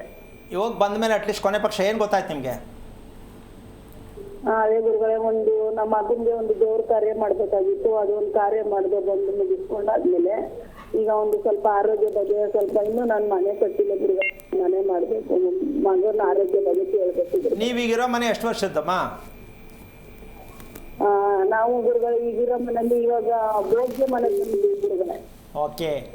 ಈಗ ನೀವು ನಿಮ್ಮ ಮಗ ರಾತ್ರಿ ಹೊತ್ತು ಊಟ ಮಾಡೋದು ಎಷ್ಟೊತ್ತಿಗೆ? ಗುರುಗಳೇ ಅವನು ಊಟ ಮಾಡೋದು ಲೇಟ್ ಗುರುಗಳೇ. ಬೇಗ ಬಂದು ಊಟ ಮಾಡಪ್ಪ ಅಂದ್ರೆ ಬರಲ್ಲ ಗುರುಗಳೇ. ಸರಿ, ಎಷ್ಟೊತ್ತಿಗೆ ಮಾಡೋದು? ಒಂದು 9:30 10 ಗಂಟೆ 10:30 ಆಗುತ್ತೆ ಗುರುಗಳೇ. ಒಂದು 11 ಗಂಟೆ ಒಳಗೆ ಮಾಡ್ತಾನೆ. ಹೌದು ಹೌದು. ಮಲ್ಕೊಳ್ಳೋದು ಎಷ್ಟೊತ್ತಿಗೆ ಅವನು? ಬೆಳಗ್ಗೆ 3 ಗಂಟೆಗೆ ಮಧ್ಯರಾತ್ರಿಗೆ ಯಾವಾಗ ಮಲಗೋದು? ಮಲಗ್ತಾನೆ ಗುರುಗಳೇ. ಮಲ್ಕಪ್ಪ ಅಂದ್ರೆ ಬಂದಿರೋದೇ ಲೇಟು, ಮಲ್ಕೊಳ್ಳೋ ಅಂದ್ರೆ ಲೇಟಾಗಿ ಮಲ್ಗ್ತಾನೆ ಗುರುಗಳೇ. ಅಲ್ಲಮ್ಮ, ನಿದ್ದೆ ಬಂದ್ರಲ್ವ ಮಲ್ಕೊಳ್ಳೋದು? ನಿದ್ದೆ ಬರಲ್ವಲ್ಲಮ್ಮ ಅವನಿಗೆ? ಈಗ ಏನ್ ಮಾಡೋದು ಗುರುಗಳೇ? ಅಲ್ಲ, ಏನು ಮಾಡೋದಲ್ಲ, 28 ವರ್ಷ ಏನು ಮಾಡೋದು ಅಂತ ನೀನು ಹಿಂಗೆ ಕುತ್ಕೊಂಡ್ರೆ ಕತೆ ಏನು ಹೇಳು? ದೇವ್ರಿಗೆ ಹೋಗಿ ಬಂದ್ಬಿಟ್ಟು ಜಾತ್ರೆಗೆ ಹೋಗಿ ಅವೆಲ್ಲ ವರ್ಕ್ ಆಗಲ್ಲ. ನೀವು ದೇವ್ರಿಗೆ ಹೋಗೋದು ತಕ್ಷಣ ಮಗನಿಗೆ ಒಳ್ಳೇದಾಗಬೇಕು ಅಂತ ನೀವು ಅಂದ್ಕೊಂಡ್ರೆ ನಾವೇನು ಮಾಡೋಕ್ಕಾಗಲ್ಲ. ದೇವ್ರಿಗೆ ಹೋಗೋದು ತಪ್ಪಲ್ಲ, ನೀವು ತಿಳ್ಕೊಂಡಿರೋದು ತಪ್ಪು. ಜ್ಯೇಷ್ಠ ನಕ್ಷತ್ರದ ಮಗು ಹುಟ್ಟಿದರೆ ನಿದ್ದೆ ಮಾಡ್ತಕ್ಕಂಥ ಕ್ವಾಲಿಟಿ ಬರೀ 20% ಇರುತ್ತೆ. ಯಾಕೆ ಅಂದರೆ ನಿಮ್ಮ ಯಜಮಾನರು ಕೂಡ ಕರೆಕ್ಟಾಗಿ ನೀವಿಬ್ಬರು ಗಂಡ ಹೆಂಡ್ತಿ ಮದುವೆ ಆಗಕ್ಕೆ ಮುಂಚೆ ಆಗಲಿ ಮದುವೆ ಆದ ತಕ್ಷಣ ಮಗ ಹುಟ್ಟಕ್ಕೆ ಮುಂಚೆ ನೀವು ಊಟ ಮಾಡ್ತಿದ್ದು ಮಲಗ್ತಿದ್ದು ಟೈಮ್ ಚೆನ್ನಾಗಿತ್ತೇನಮ್ಮ? ಗುರುಗಳೇ, ಅದು ನಾನು ಇವಾಗ ನಿಮ್ಮ ಪ್ರೋಗ್ರಾಮ್ ನೋಡಿದ್ರೆ ಗೊತ್ತಾಯ್ತು ಅಲ್ವಾ? ಮಗು ಒಂದ್ ನಿಮಿಷ ಈಗ ಗೊತ್ತಾಯ್ತು ಅಂದ್ರೆ ಮಗು ಆಯ್ತಲ್ಲ, 28 ವರ್ಷ ಆಗೋಯ್ತಲ್ಲ, ಈಗ ಗೊತ್ತಾಗಿ ಏನು ಮಾಡೋದು? ಆದರೆ ಈಗಾರು ಗೊತ್ತಾಯ್ತಲ್ಲ ಅಂತ ಖುಷಿ ಪಡಬೇಕು. ಒಂದು ಯಾಕೆ ವಿಚಾರ ಹೇಳ್ತೀನಿ ಅಂದರೆ, ತಂದೆ ತಾಯಿಗಳು ಒಂದು ಮಗುವನ್ನು ಮಾಡ್ಕೋಬೇಕಾದ್ರೆ ನಾವು ಅದರ ಬಗ್ಗೆ ತಿಳ್ಕೊಳ್ಳದೆ ಮಗುವನ್ನು ಮಾಡ್ಕೋತಾ ಇದ್ದೀವಿ ಅನ್ನೋ ಅರಿವೇ ನಮ್ಮ ದೇಶದಲ್ಲಿ ಇನ್ನೂ ಬಂದಿಲ್ಲ. ದೇವ್ರು ಕೊಡೋ ಮಗು ಅದು ನಾವೇನು ಮಾಡೋಣ ಅಂತ ಅಂದ್ಕೊಂಡೇ ಮಕ್ಕಳು ಮಾಡ್ಕೋತಾ ಇದ್ದೀವಿ ಹೊರ್ತು ನಾವು ಪಡೆಯುವ ಮಗು, ನಾವು ಪಡೆಯುವ ಸಂತಾನ ಆರೋಗ್ಯವಾಗಿರಬೇಕು, ಚೆನ್ನಾಗಿರಬೇಕು, ನೋಡೋಕ್ಕೆ ತುಂಬ ಅಂದಚಂದವಾಗಿರಬೇಕು ಅನ್ನೋ ಆಸಕ್ತಿ ಇದ್ದರೂ ಊಟ ಮಾಡೋದು ಗೊತ್ತಿಲ್ಲ, ಮಲ್ಕೊಳ್ಳೋದು ಗೊತ್ತಿಲ್ಲ, ಬೆಳಗ್ಗೆ ಹೇಳೋದು ಗೊತ್ತಿಲ್ಲ. ಈಗ ನಿಮ್ಮ ಮಕ್ಕಳು ಎಷ್ಟು ಚೆನ್ನಾಗಿ ಆರೋಗ್ಯವಂತರಾಗಿರ್ತಾರೆ ಸ್ವಲ್ಪ ಯೋಚನೆ ಮಾಡಿ. ಇಲ್ಲಿ ಏನಾಗುತ್ತೆ ಅಂದರೆ, ಅಮ್ಮ ಒಂದು ನಿಮಿಷ ಆಯ್ತಲ್ವಾ, ಈಗಾರು ಗೊತ್ತಾಯ್ತಲ್ವಾ, ವಿಷಯ ನೋಡದೆ ಅಲ್ವಾ, ತಿಳ್ಕೊಬೇಕಲ್ವಾ, ಪ್ರಯತ್ನ ಮಾಡಬೇಕಲ್ವಾ? ಯಾಕೆ ತಾಳೆ ಸಮಯನ ವೇಸ್ಟ್ ಮಾಡಿದ್ಯಾ ಹೇಳು? ಅವನಿಗೆ ಮದುವೆ ಮಾಡೋದಾ, ಕೆಲಸಕ್ಕೆ ಕಳಿಸೋದಾ? ಅವನು ಹೆಂಗೆ ನೆಮ್ಮದಿಯಾಗಿರ್ತಾನೆ? ನಿದ್ದೆನೇ ಮಾಡಿಲ್ಲ ಅಂತ ಹೆಂಗೆ ನೆಮ್ಮದಿಯಾಗಿರ್ತಾನೆ? ನಿದ್ದೆ ನನ್ನ ಮಗ ಏನಕ್ಕೆ ಮಾಡ್ತಾ ಇಲ್ಲ ಅಂತ ತಂದೆ ತಾಯಿ ಆದವ್ರು ನೀವು ಇಲ್ಲಿವರೆಗಾದ್ರು ತಿಳ್ಕೊಳಕ್ಕಾಗಿದೆಯೇನಮ್ಮ? ತಪ್ಪಲ್ವೇನಮ್ಮ ಇದು? ಯಾಕೆ ಈ ಥರ ತಪ್ಪು ಮಾಡ್ತಾ ಇದ್ದೀರಾ? ಅರೆ ನಮ್ಮ ಮಗ ನಿದ್ದೆ ಮಾಡ್ತಾ ಇಲ್ಲ, ಯಾವುದೇ ತಂದೆ ತಾಯಿ ಆಗಲಿ ನಿದ್ದೆ ಮಾಡ್ತಾ ಇಲ್ಲ ಅಂದರೆ ಅದು ಕೆಟ್ಟದ್ದು. ಅವನೇನೋ ನೋಡ್ತಾನೆ, ಟಿ ವಿ ನೋಡ್ತಾನೆ, ಮೊಬೈಲ್ ನೋಡ್ತಾನೆ, ನಿಮ್ಮ ಕಲ್ಪನೆ ಅದು. ನಿದ್ದೆ ಬಂದರೆ ಆಟೋಮೆಟಿಕ್ ಮಲ್ಕೊಳ್ಳುತ್ತೆ. ನಿದ್ದೆ ಬಂದಿಲ್ಲ ಅಂದರೆ ಮೊಬೈಲ್ ನೋಡ್ತಾನೆ, ಟಿ ವಿ ನೋಡ್ತಾನೆ, ಕೆಟ್ಟದಾಗ ಯೋಚನೆ ಮಾಡ್ತಾನೆ, ಏನೇನೋ ಮಾಡ್ಕೊಳ್ತಾನೆ. ಆದರೆ ಇದಕ್ಕೆಲ್ಲ ಹೊಣೆ ನಿಮ್ಮ ಜವಾಬ್ದಾರಿ. ನನ್ನ ಮಗ ನನ್ನ ಮಗಳು ಅಂದ ಮೇಲೆ ಮಗುವಿನ ಪ್ರತಿಯೊಂದು ವಿಚಾರದಲ್ಲೂ ತಂದೆ ತಾಯಿ ಜಾಗರೂಕರಾಗಿರಬೇಕು. ಊಟ ಮಾಡೋದು ಕರೆಕ್ಟ್ ಇದೆಯಾ, ಟಾಯ್ಲೆಟ್ಗೆ ಹೋಗೋದು ಸಮಯ ಸರಿಗಿದೆಯಾ, ಮಲಗೋದು ಕರೆಕ್ಟ್ ಇದೆಯಾ, ಬೆಳಗ್ಗೆ ಏಳೋದು ಕರೆಕ್ಟ್ ಇದೆಯಾ? ಅಮ್ಮ ಇಷ್ಟು ರಿಪೇರಿ ಮಾಡಿ ಪ್ರಪಂಚದಲ್ಲಿ ಇವರು ನಿಜವಾದ ತಂದೆ ತಾಯಿಗಳಾಗ್ತಾರೆ. ಮಗುವಿಗೆ ಬರೀ ಏನೋ ಓದಿಸ್ಬಿಡೋದು, ಕೆಲಸಕ್ಕೆ ಕಳಿಸ್ಬಿಡೋದು. ಅಮ್ಮ ನೀವು ಹೇಳಿದ್ಮೇಲೆ ನಾನು ಮಲ್ಕೊಳ್ಳೋದು. ಅಮ್ಮ ಒಂದ್ ನಿಮಿಷ ಸರಿನಮ್ಮ, ನೀನು ಅದನ್ನ ಹೇಳ್ಕೊಡ್ತಿದ್ಯಾ. 3 ದಿನ ಮಾಡ್ತಾನೆ, 4 ದಿನ ಬಿಡ್ತಾನೆ, ಯಾಕೆ ಅಂತ ಕೇಳು. ಮಗು ಹುಟ್ಟಿದ ದಿನದಿಂದ 1 ವರ್ಷಕ್ಕೂ ಕೂಡ ಮೃತ್ಯುಂಜಯ ಹೋಮ ಆಗಬೇಕು. ಕ್ಷೇತ್ರದಲ್ಲಿ ಹೋಗಿ ಸರ್ಪ ಸಂಸ್ಕಾರ ಮಾಡ್ತಾ ಬರಬೇಕು ಪ್ರತಿ ವರ್ಷ. ಹುಡುಗ ಚೆನ್ನಾಗಿರ್ತಾನೆ, ಆರೋಗ್ಯ ಚೆನ್ನಾಗಿರುತ್ತೆ, ಕೆಲಸ ಸಿಗುತ್ತೆ, ಮದುವೆ ಆಗುತ್ತೆ, ನೆಮ್ಮದಿಯಾಗಿರ್ತಾನೆ. ಎಲ್ಲಮ್ಮ ಮಾಡಿದ್ದೀರಾ? 28 ವರ್ಷ ಆಯಿತು ನೀವು ಸುಬ್ರಹ್ಮಣ್ಯಕ್ಕೆ ಹೋಗಿ ಆ ಮಗುಗೆ ಏನಾದ್ರು ಕ್ಷೇತ್ರದಲ್ಲಿ ಮಾಡಿದ್ರೇನಮ್ಮ? ಯೋಚನೆ ಮಾಡಿ ಹೇಳಮ್ಮ. ಗೊತ್ತಿಲ್ಲ ಅಂದರೆ ಅನುಭವಿಸ್ಲೇಬೇಕು, ನಾನೇನು ಮಾಡೋಕ್ಕಾಗಲ್ಲಮ್ಮ. ನಾನು ಇದಕ್ಕೆಲ್ಲ ಪ್ಯಾಚ್ ಹಾಕಿ ಹೇಳುವಂಥ ಜ್ಯೋತಿಷಿ ಅಲ್ಲ ನಾನು. ಮಾಡಲೇಬೇಕು, ಏನಕ್ಕೆ ಏನು ಮಾಡಬೇಕು ಅದು ಮಾಡೇ ತೀರಬೇಕು. ಪ್ರಯತ್ನ ಮಾಡಿ, ಈಗೂ ಕಾಲ ಮಿಂಚಿಲ್ಲ. ಮದುವೆ ಮುಂದೆ ಏನು ಅಂತ ಕೇಳಕ್ಕೆ ಹೋಗಬೇಡಿ. ಫಸ್ಟು ನನ್ನ ಮಗ ಜ್ಯೇಷ್ಠ ನಕ್ಷತ್ರಕ್ಕೆ ನನ್ನ ತಂದೆ ತಾಯಿ ಏನು ಮಾಡಬೇಕು ತಿಳ್ಕೊಳ್ಳೋಕೆ ಪ್ರಯತ್ನ ಮಾಡಿ, ಹೇಳ್ಕೊಡೋಣ. ಒಳ್ಳೆಯದಾಗಲಿ. ಕರೆ ಮಾಡಿದ್ದಕ್ಕಾಗಿ ಧನ್ಯವಾದಗಳು ಮಾ. ಗುರುಗಳೇ, ಮತ್ತೊಬ್ಬರು ಕಾಲರ್ ಇದ್ದಾರೆ. ಹಲೋ ಹಲೋ ಶಾಂತ ಅವರೇ, ಯಾರ ಬಗ್ಗೆ ತಿಳ್ಕೊಬೇಕಿತ್ತು? ಮಗಳು. ಅವ್ರದ್ದು ನಕ್ಷತ್ರ ತಿಳಿಸಿ. ಉಷಾ ನಕ್ಷತ್ರ. ಗುರುಗಳಿದ್ದಾರೆ, ಮಾತಾಡಿ. ಹಲೋ. ಹರಿ ಓಂ ಗುರುಗಳೇ. ನಾರಾಯಣ. ಹೇಳಿ. ಮಗನ ಮಗಳ? ಮಗಳು ಗುರುಗಳೇ. ಎಷ್ಟು ವಯಸ್ಸು? 47. ಎಷ್ಟು? 47. ಮದುವೆ ಆಯ್ತಾ? ಮದುವೆ ಆಗಿದೆ. ಎಷ್ಟು ವರ್ಷ ಆಯ್ತು ಮದುವೆ ಆಗಿ? ಮದುವೆ 20 ವರ್ಷ ಆಗಿದೆ. ಮಕ್ಕಳು? ಮಕ್ಕಳು ಸ್ವಲ್ಪ ನಿಧಾನ ಆಯ್ತು, ತುಂಬಾ ಕಷ್ಟಪಟ್ಟು ಬಂದ್ಪಡು. ಅಲ್ಲ, ಎಷ್ಟು ವರ್ಷಕ್ಕೆ ಮಕ್ಕಳಾಯ್ತು? 11 ವರ್ಷಕ್ಕಾಯ್ತು. ಆಗಲೇ ತಿಳ್ಕೊಬೇಕಿತ್ತಮ್ಮ, ನಾವು ದಾರಿ ತಪ್ಪಿಟ್ಟಿದ್ದೀವಿ, ನಮ್ಮ ಮಗಳು ಬೆಳೆಸಿದ್ದು ದಾರಿ ತಪ್ಪೋಗಿದೆ ಅಂತ. ನೀವು ತಿಳ್ಕೊಳ್ಳೇಲ್ವಲ್ಲ, ಅದು ಹೆಂಗೆ ಮೇಕಪ್ ಮಾಡಿಬಿಟ್ರಿ, ದೇವ್ರಿಗೆ ಅರ್ಕೆ ಕಟ್ಕೊಂಡು ಅದು ಮಾಡಿ ಇದು ಮಾಡಿ ಏನೋ ಮಾಡಿ ಒಂದು ಮಗುವಾಗ್ಬಿಡ್ತು. ಈಗ ಮೊದಲೇ ಸಮಸ್ಯೆ ಮಗಳು, ಇನ್ನು ಮಕ್ಕಳಾದ್ಮೇಲೆ ಇನ್ನೂ ಸಮಸ್ಯೆ. ಹೌದು ತಾನೆ? ಒಂಥರ ಆರೋಗ್ಯ ಸರಿ ಇಲ್ಲ. ಹೂನಮ್ಮ, ಒಂದು ನಿಮಿಷ ಕೇಳಿಸ್ಕೊತಾಯಿ. ನಿನ್ನ ಹೊಟ್ಟೆಯಲ್ಲಿ ಹುಟ್ಟಬೇಕಾದ್ರೇ ನಿನ್ನ ಸಿಸ್ಟಮ್ ಚೆನ್ನಾಗಿಲ್ಲ. ಅದನ್ನು ತಿಳ್ಕೊಳ್ಳದೆ ಬೆಳೆಸಿದ್ರಿ, ಅದನ್ನು ತಿಳ್ಕೊಳ್ಳದೆ ಮದುವೆ ಮಾಡಿದ್ರಿ, ಅದಕ್ಕೊಂದು ಮಗು ಆಗಕ್ಕೊಂದು ಪ್ಯಾಚ್ ಹಾಕಿದ್ರಿ. ಹೆಂಗೆ ಚೆನ್ನಾಗಿರ್ತಾಳೆ ಅವಳು? ಅಲ್ಲಮ್ಮ, ಜೀವನ ಪರ್ಯಂತ ಮಕ್ಕಳನ್ನ ಹಿಂಗೆ ಕೊಲೆ ಮಾಡೋ ಥರ ನೀವು ಔಷಧಿ ಹಾಕಿ ಜೀವನದಲ್ಲಿ ಇಟ್ಕೋತಾರಲ್ಲ, ಇದು ಹೆಂಗೆ ಅಂದರೆ ಓಡಾಡುವ ಶವ ಅಂತಾರೆ ಇದನ್ನು. ಏನು ಓಡಾಡುವ ಶವ? ಯಾವುದು ಅಂದರೆ ಅಯ್ಯೋ ಯಾಕೆ ಬೇಕು, ಅಯ್ಯೋ ಏನು ಕೊಟ್ಟಿದೆ, ಇದು ಓಡಾಡುವ ಶವ. ಇದು ಬೇಕಾ ಜೀವನದಲ್ಲಿ ಅಂತ?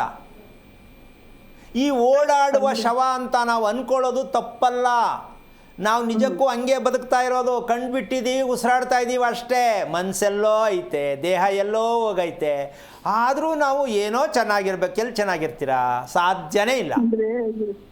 ತುಂಬಾ ಮಾತ್ರ ಆಯ್ತು, ಏನೋ ಶುಗರು ಎಲ್ಲ ಬಂದ್ಬಿಡ್ತು. ಹೊಟ್ಟೆನೇ ಕಂಪ್ಲೀಟಾಗಿ ಚೆನ್ನಾಗಿಲ್ಲ ಪುಷ್ಯ ನಕ್ಷತ್ರಕ್ಕೆ. ಫಸ್ಟ್ ತಿಳ್ಕೊ.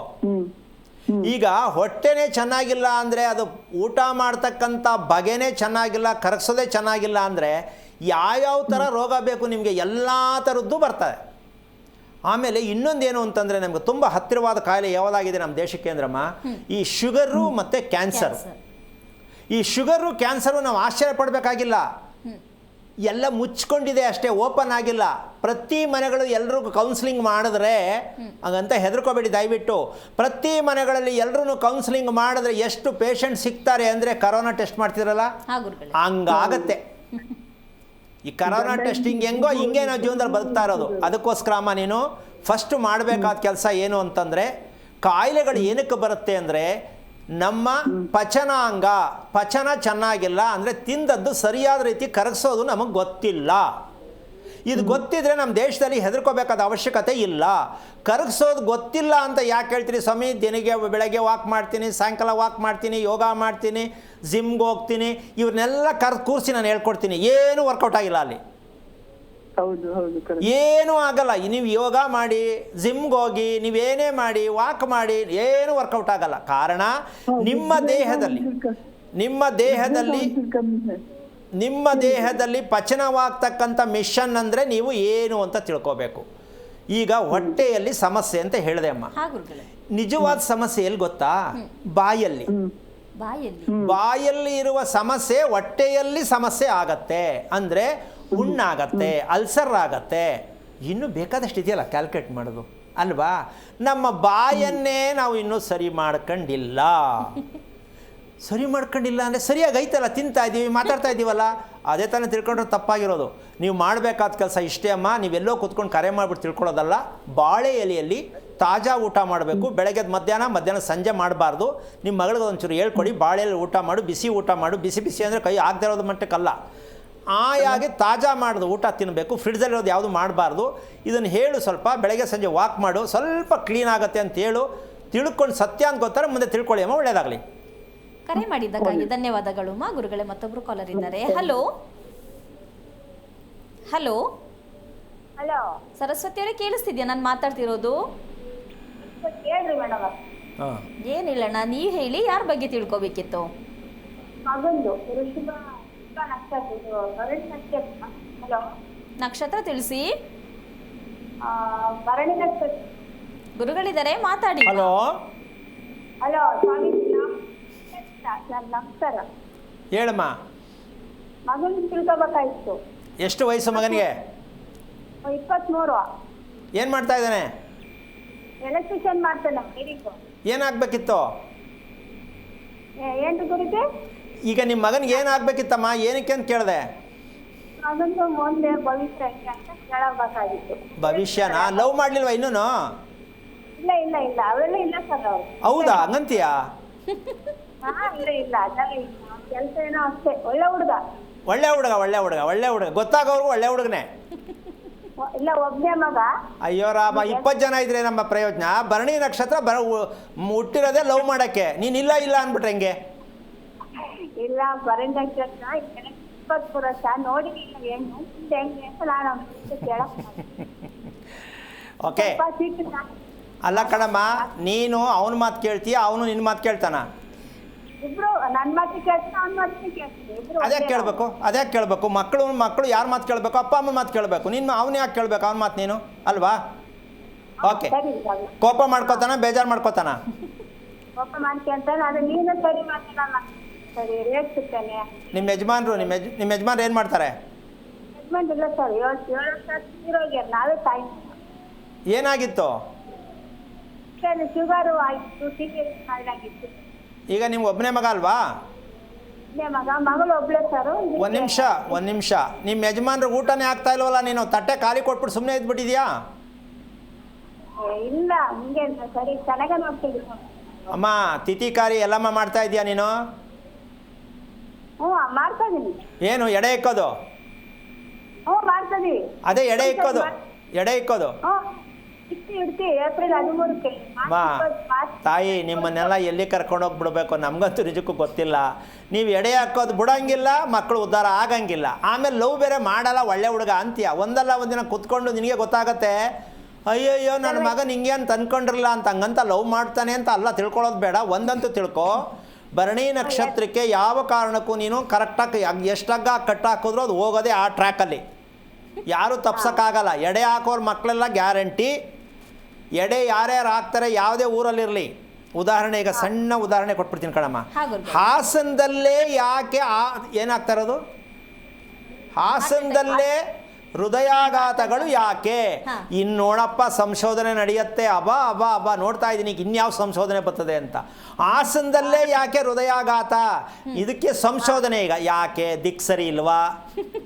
ಊರಿರೋ ಮ್ಯಾಪ್ ಸರಿ ಅಲ್ಲ, ಇನ್ನು ಶುರುವಾಗತ್ತೆ ಪಿಕ್ಚರು. ಇಂಥ ಕರ್ಮಗಳ್ರಿ ನಮ್ಮ ದೇಶದಲ್ಲಿ ಹುಟ್ಟುಬಿಟ್ಟು ಹೃದಯಾಘಾತ ಆಗ್ತಕ್ಕಂಥ ಸಮಸ್ಯೆ ಈ ಊರಲ್ಲೇ ಯಾಕಾಯ್ತು ಅಂದ್ರೆ ಆಲ್ರೆಡಿ ಕೊಂಬು ಉಟ್ಕೋತಾ ಇದೆ. ಅದಕ್ಕಾಯ್ತಂತೆ, ಇದಕ್ಕಾಯ್ತಂತೆ, ಅದಕ್ಕಾಯ್ತು. ಈ ಹೇಳಕ್ಕಂತೂ ಚಂದ, ಸತ್ಯ ಅಂತೂ ಯಾರಿಗೂ ಗೊತ್ತಿಲ್ಲ. ಇನ್ನೊಬ್ಬರ ಮೇಲೆ ಅವ್ರ ಮೇಲೆ ಹಾಕೋದು, ಅವ್ರು ಇವ್ರ ಮೇಲೆ ಹಾಕೋದು. ಈ ಮಟ್ಟಕ್ಕಾಗಿ ನಾವು ಅನುಭವಿಸ್ತಾ ಇದ್ದೀವಿ ಹೊರತು ಈಗ ಈ ಅಮ್ಮ ಹೇಳ್ತಲ್ಲ, ನನ್ನ ಮಗ ಅಂಥವನಲ್ಲ. ತಾಯಿ ಮಕ್ಕಳಿಗೆ ಅದೇ ಹೇಳೋದು ಅಲ್ವಾ? ನೀವು ನಿಮ್ಮ ಗಂಡನಿಗೆ ಸರಿಯಾದ ರೀತಿ ತಿಳ್ಕೊಂಡು ತಿಥಿ ಕಾರ್ಯ ಮಾಡ್ತಕ್ಕಂಥದ್ದು ಎಲ್ಲಿ ಮಾಡಬೇಕು, ಹೇಗೆ ಮಾಡಬೇಕು ಅಂತ ಮಾಡಿದ್ರೆ ಚಂದ. ಇಲ್ಲ ಅಂದರೆ ಮದುವೆ ಆಗಿರೋಳನ್ನೇ ಕರ್ಕೊಬರ್ತಾನೆ, ಮದುವೆ ಮಾಡ್ಕೊಂಡಿದ್ದೀನಿ ಅಂತ ಜೋಪಾನ. ಅದು ಗೊತ್ತಂತೆ, ಹೋಗ್ಲಿ ಬಿಡಮ್ಮ. ಅದು ಗೊತ್ತಂತೆ, ಹೋಗ್ಲಿ ಬಿಡ ತಾಯಿ. ಒಳ್ಳೇದಾಗಲಿ. ಫಸ್ಟು ನಿಮ್ಮ ಯಜಮಾನ್ರ ಕಾರ್ಯ ಮಾಡು. ಕರೆ ಮಾಡಿದ್ದಕ್ಕಾಗಿ ಧನ್ಯವಾದಗಳು. ಗುರುಗಳೇ, ಭರಣಿ ನಕ್ಷತ್ರದವರು ಲವ್ ಮಾಡಿಲ್ವಾ ಅಂತ ಕೇಳ್ತಿರಲ್ಲ, ಯಾಕೆ ಗುರುಗಳೇ? ಯಾಕಷ್ಟು ನಿಖರವಾಗಿ ಹೇಳ್ತೀರಾ ಭರಣಿ ನಕ್ಷತ್ರ ಲವ್ ಮಾಡೇ ಮಾಡ್ತಾರೆ ಅಂತ ಗೊತ್ತಾಗ್ತದೆ? ಅಮ್ಮ, ಇನ್ನೂ ಮುಂದಕ್ಕೆ ಹೋದ್ರೆ ಚಳಿ ಜಲ ಬರುವಂಗೆ ಹೇಳ್ತೀನಿ. ಯಾಕೆ ಗುರುಗಳೇ? ಅದಕ್ಕೆ ಹೇಳಿದೆ, ಮದುವೆ ಈಗ ವಿಷಯ ತಿಳ್ಕೊ. ಹಾ ಗುರುಗಳೇ. ಲವ್ ಮಾಡ್ತಕ್ಕಂಥ ಸನ್ನಿವೇಶ, ಮದುವೆ ಆಗದೆ ಹುಡುಗನಿಗೆ ಲವ್ ಮಾಡಿದ್ರೆ ಓಕೆ, ಒಪ್ಕೊಳ್ಳೋಣ. ಮದುವೆ ಆಗಿರೋನ್ನ ಲವ್ ಮಾಡೋದೇನ್ ಮಾಡೋದು? ಮದುವೆ ಆಗಿರೋರು ಮಕ್ಳು ಇರ್ತದೆ, ಮದುವೆ ಆಗಿರುತ್ತೆ, ಅವ್ರನ್ನ ಲವ್ ಮಾಡ್ತಾರೆ. ಇದು ಆಶ್ಚರ್ಯ ಅಲ್ವಾ? ನಿಜಕ್ಕೂ ಆಶ್ಚರ್ಯ ಗುರುಗಳೇ. ಇದನ್ನೇ ಅಮ್ಮ ನಾನು ಹೇಳ್ಕೊಡೋದು ನಿಮಗೆ. ಇದು ಕೇಳಕ್ ಬಾರಿ ತುಂಬಾ ಬೇಜಾರಾಗತ್ತೆ. ಗಂಡನ್ ಬಿಟ್ಟೋಳು ಆಗ್ಬಹುದು, ಗಂಡ ಇಲ್ದೇ ಇರೋಳು ಆಗ್ಬಹುದು, ಅಥವಾ ಸಂಸಾರ ಕುಟುಂಬದಲ್ಲಿ ಇರೋರು ಆಗ್ಬಹುದು. ಕಾರಣ ಏನು ಅಂತಂದ್ರೆ, ಇಲ್ಲಿ ವಿಚಾರ ಇಷ್ಟೇ, ತಪ್ಪು ಮಾಡಿದವರು ಮಾಡಿಸ್ಕೊಂಡವರು ಲವ್ ಇವ್ರು ಮಾಡ್ತಾರೋ ಅವ್ರು ಮಾಡ್ತಾರೋ ಸೆಕೆಂಡ್ರಿ. ಬಟ್ ಇವ್ರು ತಗಲಾಕೋಬೇಕಲ್ಲ. ಯಾರು? ಈ ಭರಣಿ ನಕ್ಷತ್ರದವರು ಎಲ್ಲೋ ಹೋಗಿ ಏನೋ ಮಾಡೋಕೆ ಕೊಕ್ಕೆ ಹಾಕೊಂಡ್ಬಿಡ್ತಾರೆ. ಅದು ಯಾರಾಗಿರ್ತಾರೋ ಗೊತ್ತಿರಲ್ಲ. ಅಯ್ಯೋ ಯಾಕೆ ಹಿಂಗಾಗೋಯ್ತು ಅಂತ ಅಷ್ಟೇ ಮುಗೀತು ಕತೆ. ಅಂದ್ರೆ ಇವ್ರು ಸಿಗಾಕೊಳ್ಳೋದಕ್ಕೆ ಬೇರೆಯವ್ರ ಕಾರಣ ಆಗಿರ್ತಾರೆ. ಅದು ಫ್ಯಾಮಿಲಿ ಮ್ಯಾನ್ ಆದ್ರೂ ಓಕೆ ಅಂತ ಹೇಳ್ತಿದ್ದೀರಾ ಅಷ್ಟೇ. ಈಗ ಅಲ್ಲಿ ಏನಾಗುತ್ತೆ, ಹೊಟ್ಟೆ ಹಸಿತಾ ಇದೆ, ಊಟ ಬೇಕು, ಆ ಪರಿಸ್ಥಿತಿಲಿ ಹೋಗ್ಬಿಡ್ತಿದ್ದು ಪಿಕ್ಚರು. ಆಮೇಲೆ ಅಯ್ಯೋ ತಪ್ಪಾಯ್ತಲ್ಲ ಅಂದ್ರೆ, ತಪ್ಪಾದ್ರೂ ಇಲ್ಲ ಸರಿಯಾದ್ರೂ ಇಲ್ಲ, ಸಿಕ್ಕಾಕೊಂಡು ಮುಗಿಲ್ ಕತೆ. ಹೇಳಂಗೂ ಇಲ್ಲ, ಬಿಡಂಗೂ ಇಲ್ಲ, ಮದುವೆ ಮಾಡ್ಕೊಳ್ಳಂಗೂ ಇಲ್ಲ, ಸುಮ್ಮನಿರಂಗೂ ಇಲ್ಲ. ಯಾಕೆಂದ್ರೆ ಇದ್ಯಾಕೆ ಮದುವೆ ಆಗಿಲ್ಲ, ನಂಗೆ ಮದುವೆ ಬೇಡ. ಸೊ ಈ ರೀತಿ ವಿಚಾರಗಳು, ನನ್ನ ಮಕ್ಕಳು ಮದುವೆಗೆ ಇಷ್ಟಪಡ್ತಾ ಇಲ್ಲ, ನನ್ನ ಮಗಳು ಇಷ್ಟಪಡ್ತಾ ಇಲ್ಲ, ಮಗ ಇಷ್ಟಪಡ್ತಾ ಇಲ್ಲ ಅಂತ ಯಾರು ಅಪ್ಪ ಅಮ್ಮ ತಿಳ್ಕೊತಿರೋ ನಿಜವಾಗ್ಲೂ ತಿಳ್ಕೊಳ್ಳಿ. ಇಲ್ಲಿ ಇಂದಿನ ರಹಸ್ಯ ಏನೋ ಒಂದಿದೆ ಅಂತ ತಿಳ್ಕೊಬೇಕು. ಹಾಗಂತ ಕೆಟ್ಟದಾಗಿರುತ್ತೆ ಅಂತಲ್ಲ, ಕಾರಣ ಏನು ಅವ್ರು ಹೇಳಲ್ಲ. ಮದುವೆ ಮಾಡ್ಕೋ, ಬೇಡ, ಈಗಲೇ ಬೇಡ. ಈ ಹೆಣ್ಣು ಗಂಡು ಈ ಥರ ಹೇಳ್ತಾರಲ್ಲ, ಅದು ಅವ್ರ ಅಪ್ಪ ಅಮ್ಮ ತಿಳ್ಕೊಬೇಕು. ನಾವು ನಡೆದು ಬಂದ ದಾರಿ, ಇವರಿಗೆ ದಾರಿ ತೋರಿಸಿದ ದಾರಿ ಎರಡೂ ತಪ್ಪಾಗಿದೆ. Okay. ನಾವು ನಡೆದು ಬಂದ ದಾರಿ ತಪ್ಪು, ಹಾ. ಮಕ್ಕಳು ಮಕ್ಕಳಿಗೆ ಕರ್ಕೊಂಡು ಹೋಗ್ತಾ ಇರೋ ತೋರಿಸಿದ ದಾರಿ ತಪ್ಪು. ಹಾ. ಎರಡೂ ದಾರಿ ತಪ್ಪಾದ್ಮೇಲೆ ಅಪ್ಪ ಅಮ್ಮನಿಗೂ ದಾರಿ ಇಲ್ಲ, ಮಕ್ಕಳಿಗೂ ದಾರಿ ಇಲ್ಲ. ಈಗ ನಾನು ಹೇಳ್ತಾ ಇರೋ ಸತ್ಯ ಇದು. ಹಾ ಗುರುಗಳೇ, ಮಾತಾಡೋಣ ಗುರುಗಳೇ. ಮತ್ತೊಬ್ರು ಕಾಲರ್ ರೆಡಿ ಇದ್ದಾರೆ. ಹಲೋ ಹಲೋ ಹಲೋ ಮೇಘನವ್ರೆ, ಯಾರ Hello. ಬಗ್ಗೆ ತಿಳ್ಕೊಬೇಕಿತ್ತು? ಮೇಡಮ್ ನಮ್ಮ ಬಗ್ಗೆನೆ. ನಿಮ್ದು ನಕ್ಷತ್ರ ತಿಳಿಸಿ. ಕೃತಿಕಾ ನಕ್ಷತ್ರ. ಗುರುಗಳಿದ್ದಾರೆ, ಮಾತಾಡಿ ಮಾ. ಹಲೋ, ಹಲೋ, ಹಾ ಹೇಳಿಮ್ಮ. ನಮ್ಮ ಆರೋಗ್ಯ ಬಗ್ಗೆ ಕೇಳ್ಕೋಬೇಕಾಗಿತ್ತು, ಮದುವೆ ಬಗ್ಗೆ ಕೇಳ್ಕೋಬೇಕಾಗಿತ್ತು. ನಿಂದೆ ಏನಪ್ಪ? ಹಾ, ನಂದೇನೆ. ಓಕೆ, ಎಷ್ಟು ವಯಸ್ಸೆಷ್ಟು? 27, 27 ವರ್ಷ. ಮದುವೆ ಇವಾಗ ಇನ್ನೂ ಆಗಿಲ್ಲ. ಅಲ್ಲ, ಫಿಕ್ಸ್ ಆಗಿದೆಯಾ ಅಂತ? ಇಲ್ಲ, ನೋಡ್ತಾ ಇದ್ದಾರೆ. ಏನು ಓದಿದ್ಯಮ್ಮ? BA. ಓಕೆ, ಮದುವೆ ಅಂತಕ್ಕಂಥದ್ದು ಬೇಜಾರು ಮಾಡ್ಕೊಬೇಡ. ಒಂದು ಪ್ರಶ್ನೆ ಕೇಳ್ತೀನಿ. ಮದುವೆ ಅಂತಕ್ಕಂಥದ್ದು ಸೆಲೆಕ್ಟಿಂಗ್ ನಮ್ಮದೇ ಆಗಬೇಕು, ನನ್ನ ಸೆಲೆಕ್ಟಲ್ಲೇ ಮದುವೆ ಆಗಬೇಕು ಅಂತ ಇದೆಯಾ, ಯಾವುದೋ ಆಗಲಿ ಬಿಡಿ ಅಂತ ಇದೆಯಾ? ಯಾವ್ದು ತಗೋತೀಯಮ್ಮ ನೀನು? ನನ್ನ ಸೆಲೆಕ್ಷನ್ ಅದೇ ಆಗ್ಬೇಕು. ನನ್ನ ಸೆಲೆಕ್ಟಿಂಗಲ್ಲಿ ಮದುವೆ ಆಗಬೇಕು ಅಂತ ಮನಸ್ಸಲ್ಲಿದೆ. ಇದೆ ಅಂದ್ರೆ ಮನೆಯವ್ರು ನೋಡಿದ್ರಲ್ಲೇನೆ ನಮ್ಗೆ ಒಪ್ಪಿಗೆ ಆಗಿದ್ರು ಮಾಡ್ಲಿ ಅಂತ ಇದೆ. ಆಗಲ್ವಲ್ಲಮ್ಮ, ಎರಡೂ ಸೆಲೆಕ್ಟಲ್ಲಿ ಮದುವೆ ನಡೆಯಲ್ಲಮ್ಮ ನಿಂದು. ಬೇಜಾರು ಮಾಡ್ಕೊಬೇಡ, ಸತ್ಯವಾಗಿ ಅರ್ಥ ಮಾಡ್ಕೋ. ಇಲ್ಲಿ ವಿಷಯ ಅವಳಿಗೆ ಕರೆಕ್ಟಾಗಿ ಹೇಳಿದ್ದಾಳೆ. ಏನು, ಯಾವುದೇ ಹೆಣ್ಣು ಗಂಡಾಗ್ಲಿ ನಾನು ಮದುವೆ ಮಾಡ್ಕೊಳ್ಳೋರು ನಾವು ಸ್ವಲ್ಪ ಸೆಲೆಕ್ಟ್ ಮಾಡ್ಕೋಬೇಕು. ಹೌದು ಗುರುಗಳೇ, ಇದು ಒಂದು ಖಂಡಿತ. ಭಾಗ. ಹೌದು. ಎರಡನೇದು, ಅಪ್ಪ ಅಮ್ಮ ಸೆಲೆಕ್ಟ್ ಮಾಡಿದ್ರಲ್ಲಿ ಅದು ಸರಿಯಾಗಿರುತ್ತೆ ಅಂತ ನಾನು ಸರಿಯಾಗಿರುತ್ತೆ ಅಂತ ನಾನು ಸೆಲೆಕ್ಟ್ ಮಾಡ್ಕೊಳ್ತೀನಿ ಅಂತ ಎರಡು ಮಿಕ್ಸ್ ಮಾಡ್ತಾರಲ್ಲ, ಹೌದು. ಇದಾಗಲ್ಲ. ಯಾಕಾಗಲ್ಲ ಗುರುಗಳೇ? ಇದಕ್ಕೊಂದು ಉದಾಹರಣೆ ಕೊಟ್ಬಿಡ್ತೀನಿ. ಏನು ಅಂದರೆ, ಸಂಬಂಧದಲ್ಲಿ ಯಾಕೆ ಒಡಕು ಬರುತ್ತೆ ಅನ್ನೋದಕ್ಕೆ ಇದೇ ಕಾರಣ. ಸಂಬಂಧದಲ್ಲಿ ಗಂಡ ಹೆಂಡತಿ ಸಂಬಂಧ ಇರ್ಬೋದು, ಅಣ್ಣ ತಂಗಿ ಸಂಬಂಧ ಇರ್ಬೋದು, ತಂದೆ ತಾಯಿ ಸಂಬಂಧ ಇರ್ಬೋದು. ಒಡಕು ಏನಕ್ಕೆ ಬರುತ್ತೆ ಅಂದರೆ, ನಾವು ಹುಡುಕೊಂಡು ಮದುವೆ ಮಾಡ್ತೀವಲ್ಲ, ಅದು ನಿಮಗೆ ಸಿಗಬೇಕಾದ ಹುಡುಗ ಹುಡುಗಿ ಅಲ್ಲ. ಹುಡುಕುವುದರಿಂದ ನಿಮಗೆ ಬೇಕಾಗಿರುವ ಹುಡುಗ ಹುಡುಗಿ ಸಿಗಲ್ಲ. ಈ ಹುಡುಕೋರು ಯಾರು ಮದುವೆ ಮಾಡ್ಕೋತಾರೆ, ಇವರಿಗೆಲ್ಲ ಸಿಕ್ಕೋದೆಲ್ಲ ಮುರುಕು ಸಂಬಂಧನೇ. ಕಾರಣ, ಭಗವಂತ ಕೊಟ್ಟಿರುವ ಪ್ರಸಾದವನ್ನು ನೀವು ಆರಿಸ್ಕೊಂಡು ಹುಡುಗ ಹೈಟ್ ಎಷ್ಟಿದ್ದಾನೆ, ಕಲರ್ ಎಷ್ಟಿದ್ದಾನೆ, ಕೆಲಸ ಹೆಂಗಿದೆ, ಸಂಬಳ ಎಷ್ಟಿದೆ ಅಂತ ಹುಡುಕ್ತೀವಲ್ಲ, ಇಲ್ಲಿ ಸಂಬಂಧ ಒಡಕು ಸಂಬಂಧ. ಈ ಸಂಬಂಧಕ್ಕೆ ಸೇರಿಸುವವರು ಯಾರು ಅಂದರೆ ಶಾಸ್ತ್ರ ಹೇಳೋರು ಸೇರಿಸ್ತಾರೆ. ಅದು ನಿಜಕ್ಕೂ ಗಂಡು ಹೆಣ್ಣಿಗೆ ಹೊಂದಾಣಿಕೆ ಬರಲ್ಲ. ಇವರು ಶಾಸ್ತ್ರದಲ್ಲಿ ಇವರು ಪಂಚಾಂಗದ ಶಾಸ್ತ್ರ ತಗೊಂಡು ಸೇರಿಸ್ತಾರೆ. ಈ ಹುಡುಗನಿಗೆ ಈ ಹುಡುಗಿ ಮದುವೆ ಮಾಡಿದ್ರೆ ಒಳ್ಳೆಯದಾಗತ್ತೆ. ಸುಳ್ಳು, ಆಗಿಲ್ಲ, ಆಗೋದು ಇಲ್ಲ, ಚೆನ್ನಾಗಿರಲ್ಲ. ಈಗ ಓದಿರೋ ಹುಡುಗ ಅಂದರೆ ಓದಿರೋ ಹುಡುಗಿನೇ ಬೇಕು, ಓದಿರೋ ಹುಡುಗಿಗೆ ಓದಿರೋ ಹುಡುಗನೇ ಬೇಕು. ನಿಮ್ಮ ಸೆಲೆಕ್ಟಿಂಗ್ ಸಿಕ್ಕಲ್ವಲ್ಲ, ಸಿಕ್ಕಿದ್ರು ನೀವು ನೆಮ್ಮದಿಯಾಗಿರೋಕ್ಕಾಗಲ್ವಲ್ಲ. ಈ ಸತ್ಯ ತಿಳ್ಕೊಂಡ್ರೆ ಮಾತ್ರ ಸರಿಯಾದ ಮದುವೆ ಆಗತ್ತೆ ಅಂತಕ್ಕಂಥ ವಿಚಾರ ಏನಪ್ಪ ಅಂದರೆ, ಏನು ಮೊದಲು ಅಂತಕ್ಕಂಥದ್ದು ಯಾರು ಸೆಲೆಕ್ಟ್ ಮಾಡ್ಕೊಳ್ಳಿ. ಹೆಣ್ಣು ಗಂಡು ಸೆಲೆಕ್ಟ್ ಮಾಡಿಕೊಂಡು ಮದುವೆ ಮಾಡ್ಕೊಳ್ಳೋ ಸಂಪ್ರದಾಯ ಇಲ್ಲ. ದಯವಿಟ್ಟು ಗೂಗಲ್ನ ನೋಡಿ ಜೀವನ ನಡೆಸೋಕ್ಕೆ ಹೋಗಬೇಡಿ, ಗೂಗಲ್ ಜೊತೆ ಓಡಬೇಡಿ. ಎಚ್ಚರಿಕೆ, ಕೃತಿಕಾ ನಕ್ಷತ್ರಕ್ಕೆ ಮದುವೆ ಆಗ್ತಕ್ಕಂಥದ್ದು ತುಂಬ ದುರ್ಬಲತೆ. ಕಾರಣ, ಮಾತಾಗಿ ಕಟ್ಟಾಗತ್ತೆ, ಎಂಗೇಜ್ಮೆಂಟಾಗಿ ಕಟ್ಟಾಗತ್ತೆ, ಆಮೇಲೆ ಇನ್ನೇನು ಹತ್ರ ಆಗ್ತದೆ ಕಟ್ಟಾಗತ್ತೆ, ಆಮೇಲೆ ಇವರಿಬ್ಬರು ಫೋನಲ್ಲಿ ಮಾತಾಡೋಕೆ ಹೋದರೆ ಕಟ್ಟಾಗತ್ತೆ. ಈ ಸಂಬಂಧ ಕಟ್ಟಾಗತ್ತೆ, ಬೇಜಾರಾಗತ್ತೆ, ಮದುವೆ ಅನ್ನೋದೇ ಬೇಡ ಅನ್ನೋ ಮಟ್ಟ ಕೊಟ್ಟೋಗುತ್ತೆ. ಯಾರನ್ನು ಸೆಲೆಕ್ಟ್ ಮಾಡ್ಕೊಳ್ಳೋದು? ಅಮ್ಮ, ಅರ್ಥ ಆಯ್ತಾ, ಬೇಜಾರಾಯ್ತಾ ನಿಂಗೆ? ಅರ್ಥ ಆಯ್ತು ಗುರುಗಳೇ, ಬಟ್ ಹೇಗ್ ಮಾಡ್ಬೇಕು ಅಂತ ನಾವು ನಿಮ್ಮ ಅಪ್ಪನಿಗೆ ಇದೆಲ್ಲ ನಂಬಿಕೆ ಇದೆಯಾ? ನಾವ್ ಅಪ್ಪಂಗನ ಇದೆಲ್ಲ ಕೇಳಬೇಕು ಮಕ್ಕಳ ಬಗ್ಗೆ. ನಂಬಿಕೆ ಇದೆ, ಬಟ್ ಶಾಸ್ತ್ರ ಹೇಳೋ ಸುಳ್ಳು ಅಂತ ಆತರ ನಂಬಲ್ಲ. ಶಾಸ್ತ್ರ ಹೇಳೋದು ನಂಬಕ್ ಹೋಗಲ್ಲ. ಈಗ ನಾನು ಶಾಸ್ತ್ರ ಹೇಳ್ತಾ ಇದ್ದೀನಾ? ಹಂಗಲ್ಲ, ನಿಮ್ ವಿಚಾರದಲ್ಲಿ ನಾನು ಹೇಳ್ತಾ ಇಲ್ಲ. ಶಾಸ್ತ್ರ ಹೇಳೋದು ಸುಳ್ಳು ಅಂತ ಅವರು ಅನ್ಕೋತಾರೆ. ಅವ್ರು ಅನ್ಕೊಂಡದ್ದು ಕರೆಕ್ಟು, ಶಾಸ್ತ್ರ ಹೇಳೋದು ಸುಳ್ಳೇ. ಅದು ನಾನು ಅದನ್ನೇ ಹೇಳ್ತಿರೋದು. ಆದರೆ ಒಂದು ತಿಳ್ಕೊ, ಯಾವುದೋ ಒಂದು ಬಸ್ ಆಕ್ಸಿಡೆಂಟ್ ಆಗುತ್ತೆ ಅಂತ ಎಲ್ಲ ಬಸ್ಸು ಆಕ್ಸಿಡೆಂಟ್ ಆಗುತ್ತೆ ಅಂತ ನಾವು ಬಸ್ ಹತ್ತಕ್ಕಾಗಲ್ಲ. ಅದು ಹಂಗಲ್ಲ, ಅದು ಸರಿ ಇಲ್ಲ. ಇನ್ನೊಂದು ತಿಳ್ಕೊಳ್ಳೋಣ, ಪ್ರಯತ್ನ ಮಾಡಬೇಕು. ಎರಡನೇದು, ನಿಮ್ಮ ಅಪ್ಪನ ನೀನು ತಿಳಿ ಹೇಳಬೇಕಾದಿಷ್ಟೇ. ಅಪ್ಪ, ನಾನು ಕೃತಿಕಾ ನಕ್ಷತ್ರಕ್ಕೆ ಯಾತಕ್ಕೆ ಹುಟ್ಟಿದೆ ಅಂತ ದಯವಿಟ್ಟು ನೀನಿಬ್ಬರು ತಿಳ್ಕೊಳ್ಳೋಣ ಅಂತ ಒಂದು ಸಲಹೆ ತಗೊಂಡು ನಿಮ್ಮ ಅಪ್ಪನ ಸ್ವಲ್ಪ ಟರ್ನ್ ಮಾಡಮ್ಮ.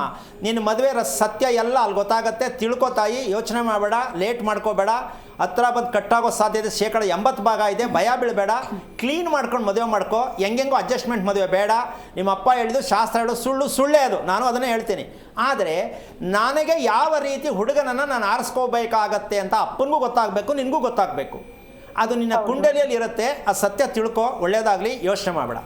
ಕರೆ ಮಾಡಿದ್ದಕ್ಕಾಗಿ ಧನ್ಯವಾದಗಳು ಅಮ್ಮ. ಗುರುಗಳೇ, ಇನ್ನು ದಾನದಲ್ಲಿ ಶ್ರೇಷ್ಠವಾದ ದಾನ ಯಾವುದು ಅನ್ನೋದ್ರ ಬಗ್ಗೆ ಮಾತನಾಡ್ತಿದ್ದೀವಿ. ಈಗ ತುಂಬ ವಿಶೇಷವಾಗಿ ತಿಳ್ಕೊಬೇಕಾದಂಥ ವಿಷಯ, ದಾನದಲ್ಲಿ ಶ್ರೇಷ್ಠವಾದ ದಾನ ಯಾವುದು ಅಂದರೆ ದುಃಖದಲ್ಲಿ ಮಾಡುವ ದಾನ, ದುಃಖದಲ್ಲಿದ್ದ ಸಂದರ್ಭದಲ್ಲಿ ಮಾಡುವ ದಾನ ಶ್ರೇಷ್ಠ ದಾನ. ದುಃಖದಲ್ಲಿದ್ದ ಸಂದರ್ಭದಲ್ಲಿ ಮಾಡುವ ದಾನ ಶ್ರೇಷ್ಠ ದಾನ. ಯಾವುದದು? ದುಃಖದಲ್ಲಿದ್ದಾಗ ದಾನ ಮಾಡೋದ? ಅಲ್ಲ, ಖುಷಿಯಾಗಿದ್ದಾಗ ದಾನ ಮಾಡೋದು ಒಪ್ಕೊಂಡಿದ್ದೀನಿ. ದುಃಖದಲ್ಲಿದ್ದಾಗ ಯಾಕೆ ಮಾಡ್ಬೇಕು? ಯಾವುದು ಅಂತೀಯ? ದುಃಖದಲ್ಲಿ ದಾನ ಮಾಡುವುದು ಯಾವುದು? ಗೊತ್ತಿಲ್ಲ ಗುರುಗಳೇ. ಮನೆಯಲ್ಲಿ ವ್ಯಕ್ತಿ ಯಾರು ಸಾಯ್ತಾರೋ, ಕುಟುಂಬದಲ್ಲಿ ವ್ಯಕ್ತಿ ಯಾರು ಸಾಯ್ತಾರೋ, ಆ ಸತ್ತಂತ ವ್ಯಕ್ತಿ, ಇದು ತುಂಬಾ ತುಂಬಾ ಸ್ವಾರಸ್ಯಕರವಾದ ವಿಚಾರ, ಭಯ ಹುಟ್ಟಿಸುವ ವಿಚಾರ, ಹರಗಿಸ್ಕೊಳ್ಳೋಕ್ಕಾಗದೇ ಇರತಕ್ಕಂಥ ವಿಚಾರ. ಆದರೂ ಸತ್ಯ ತಿಳ್ಕೊಂಡ್ರೆ ನಿಜಕ್ಕೂ ಇದರಿಂದ ಹೊರಗೆ ಬರೋ ವಿಚಾರ ಆಗಿದೆ ಇದು. ಯಾಕೆಂದ್ರೆ ಅಷ್ಟು ಸುಲಭವಾದ ವಿಚಾರ ಅಲ್ಲ. ಶ್ರೇಷ್ಠವಾದ ದಾನ ಸತ್ತ ಮನೆಯಲ್ಲಿ ನಡೀಬೇಕು ಅಂದರೆ, ಸತ್ತ ಮನೆಯಲ್ಲಿ ದಾನ ಏನು?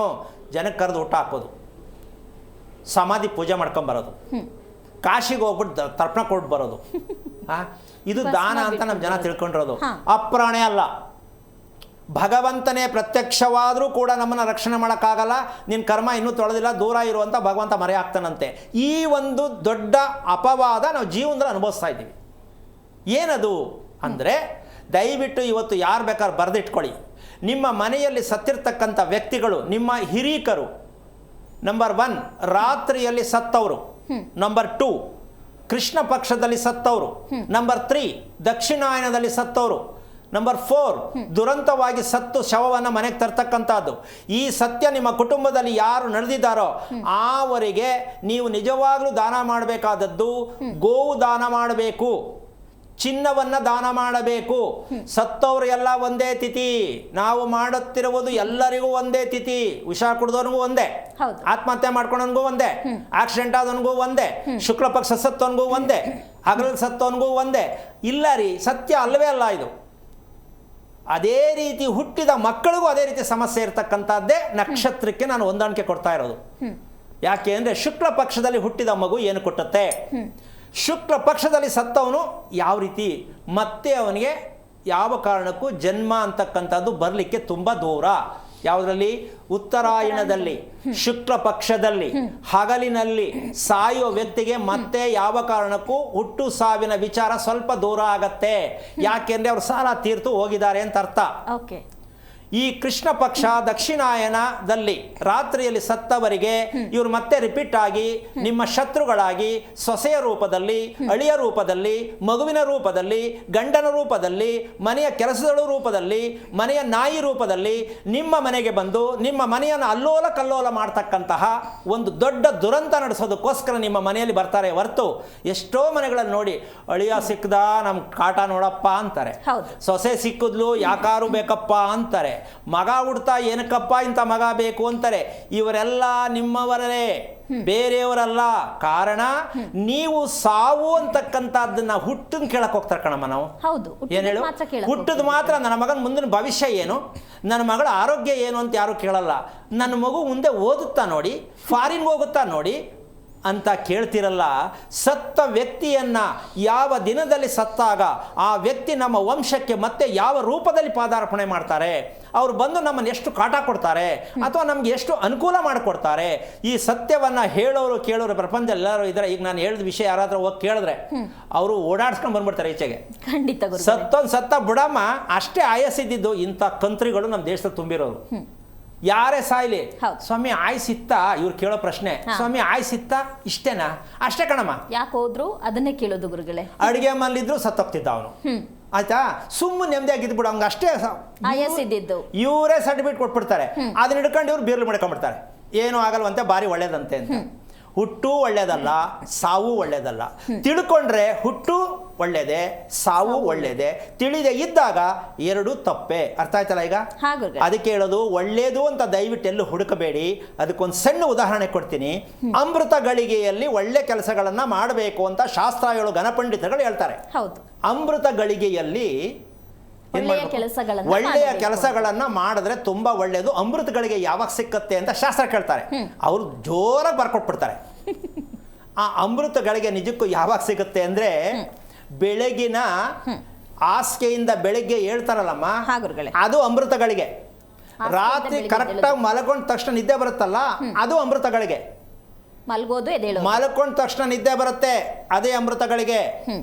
ಬೆಳಿಗ್ಗೆ ಏಳಬೇಕಾದ್ರೆ ಖುಷಿಯಿಂದ ಬೆಡ್ಡಿಂದ ಹೇಳ್ತಾರೆ, ಅದೇ ಅಮೃತಗಳಿಗೆ. ಶಾಸ್ತ್ರ ಹೇಳೋರ ಹತ್ರ ಹೋಗ್ಬಿಟ್ಟು ಅಮೃತಗಳಿಗೆ ಯಾವುದು ಸಿದ್ಧಿ ಯೋಗ ಯಾವುದು ಗಜಕೇಸರಿ ಯೋಗ ಯಾವುದು ಬರ್ಸ್ಕೊಂಬತ್ತಿರಲ್ಲ, ಇಷ್ಟುದ್ದ ಅವರು ಬರ್ಕೊಡ್ತಾರಲ್ಲ, ನೀವೆಷ್ಟು ಮಟ್ಟಕ್ಕೆ ಸರಿ, ಅವರೆಷ್ಟು ಮಟ್ಟಕ್ಕೆ ತಿಳ್ಕೊಂಡಿದ್ದಾರೆ ಸ್ವಲ್ಪ ಅರ್ಥ ಮಾಡ್ಕೊಳ್ಳಿ. ಒಂದೊಂದು ವಿಚಾರ ಹೇಳ್ತಾ ಹೋದರೆ ನಿಜಕ್ಕೂ ಹೇಳ್ತೀನಿ, ನಾವು ಕೇಳ್ತಾ ಇರೋದು ಹೇಳ್ತಾ ಇರೋದಲ್ಲ ಬರೀ ಸುಳ್ಳು ಸುಳ್ಳು ಸುಳ್ಳು. ಸುಳ್ಳಿನಲ್ಲೇ ನಾವು ಬದುಕ್ತಾ ಇದ್ದೀವಿ. ಅಂದರೆ ಈಗ ನಾನು ಹೇಳೋದೆಲ್ಲ ಸತ್ಯ ಅಂತ ನಾನು ಪ್ರೂವ್ ಮಾಡ್ತಾ ಇದ್ದೀನಿ ಅಂತಲ್ಲ, ಅದು ನಿಮ್ಮ ತೀರ್ಮಾನದ ಮೇಲೆ ಡಿಪೆಂಡ್ ಆಗುತ್ತೆ. ನಾನು ಹೇಳಿದ್ದೆಲ್ಲ ಸತ್ಯ, ಬೇರೆಯವ್ರು ಹೇಳ್ದ ಸುಳ್ಳು ಅಂತ ಪ್ರಶ್ನೆ ಅಲ್ಲ. ನಿಮಗೆ ಯಾವುದು ಹತ್ತಿರವಾಗತ್ತೆ ಅದನ್ನು ತೊಗೊಳ್ಳಿ, ನಿಮ್ಮ ಖುಷಿ. ಇದೇ ಬಟ್ಟೆ ತಗೊಳ್ಳಿ ಅಂತ ನಾನು ತೋರಿಸ್ತಾ ಇಲ್ಲ, ನಾನು ಹೇಳಿದ್ದನ್ನೇ ನಂಬ್ಕೊಳ್ಳಿ ಅಂತ ನಾನು ಹೇಳ್ತಿಲ್ಲ. ನಾವು ಬದುಕಿನಲ್ಲಿ ನೆಮ್ಮದಿಯಾಗಿ ಆರೋಗ್ಯವಾಗಿ ಬದುಕಕ್ಕಾಗಿದೆಯಾ ನಮ್ಮ ಕೈಲಿ? ನಿಜಕ್ಕೂ ಇಲ್ಲ.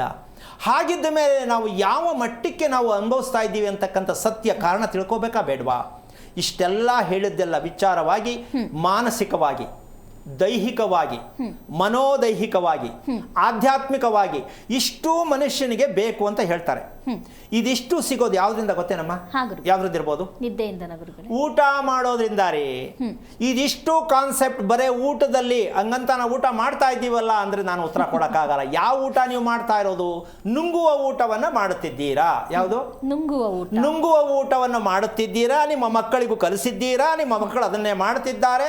ನೀವು ಪೂರ್ಣವಾಗಿ ಜಿಗಿಯುವ ಊಟ ಬೇಕು. ಏನಾಗಬೇಕು? ಪೂರ್ಣವಾಗಿ ಜಿಗಿಯುವ ಊಟ ನಿಮ್ಮದಾಗಿರಬೇಕು. ನಿಮ್ದಾಗಿಲ್ಲ, ಅದಕ್ಕೆ ಹಾರ್ಟ್ ಚೆನ್ನಾಗಿರಲ್ಲ ನಿಮ್ಮ ಹೊಟ್ಟೆಲಿ ಹುಟ್ಟಿದ ಮಕ್ಕಳಿಗೆ.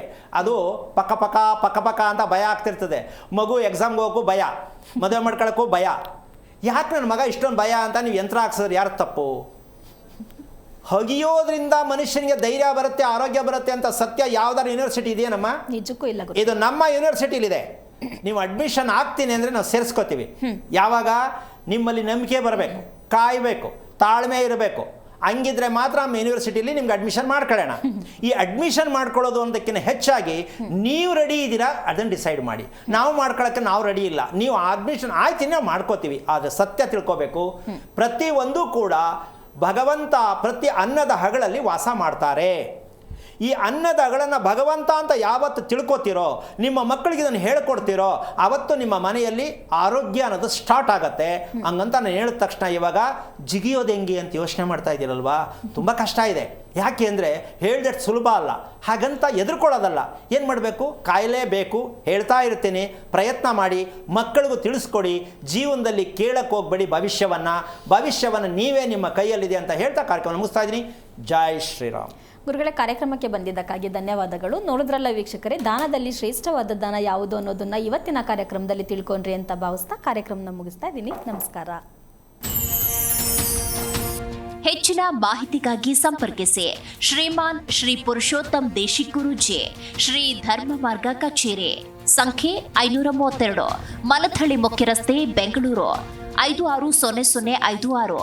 ಸಂಪರ್ಕಿಸಿ 9108258834, 8618915231, 9019493937.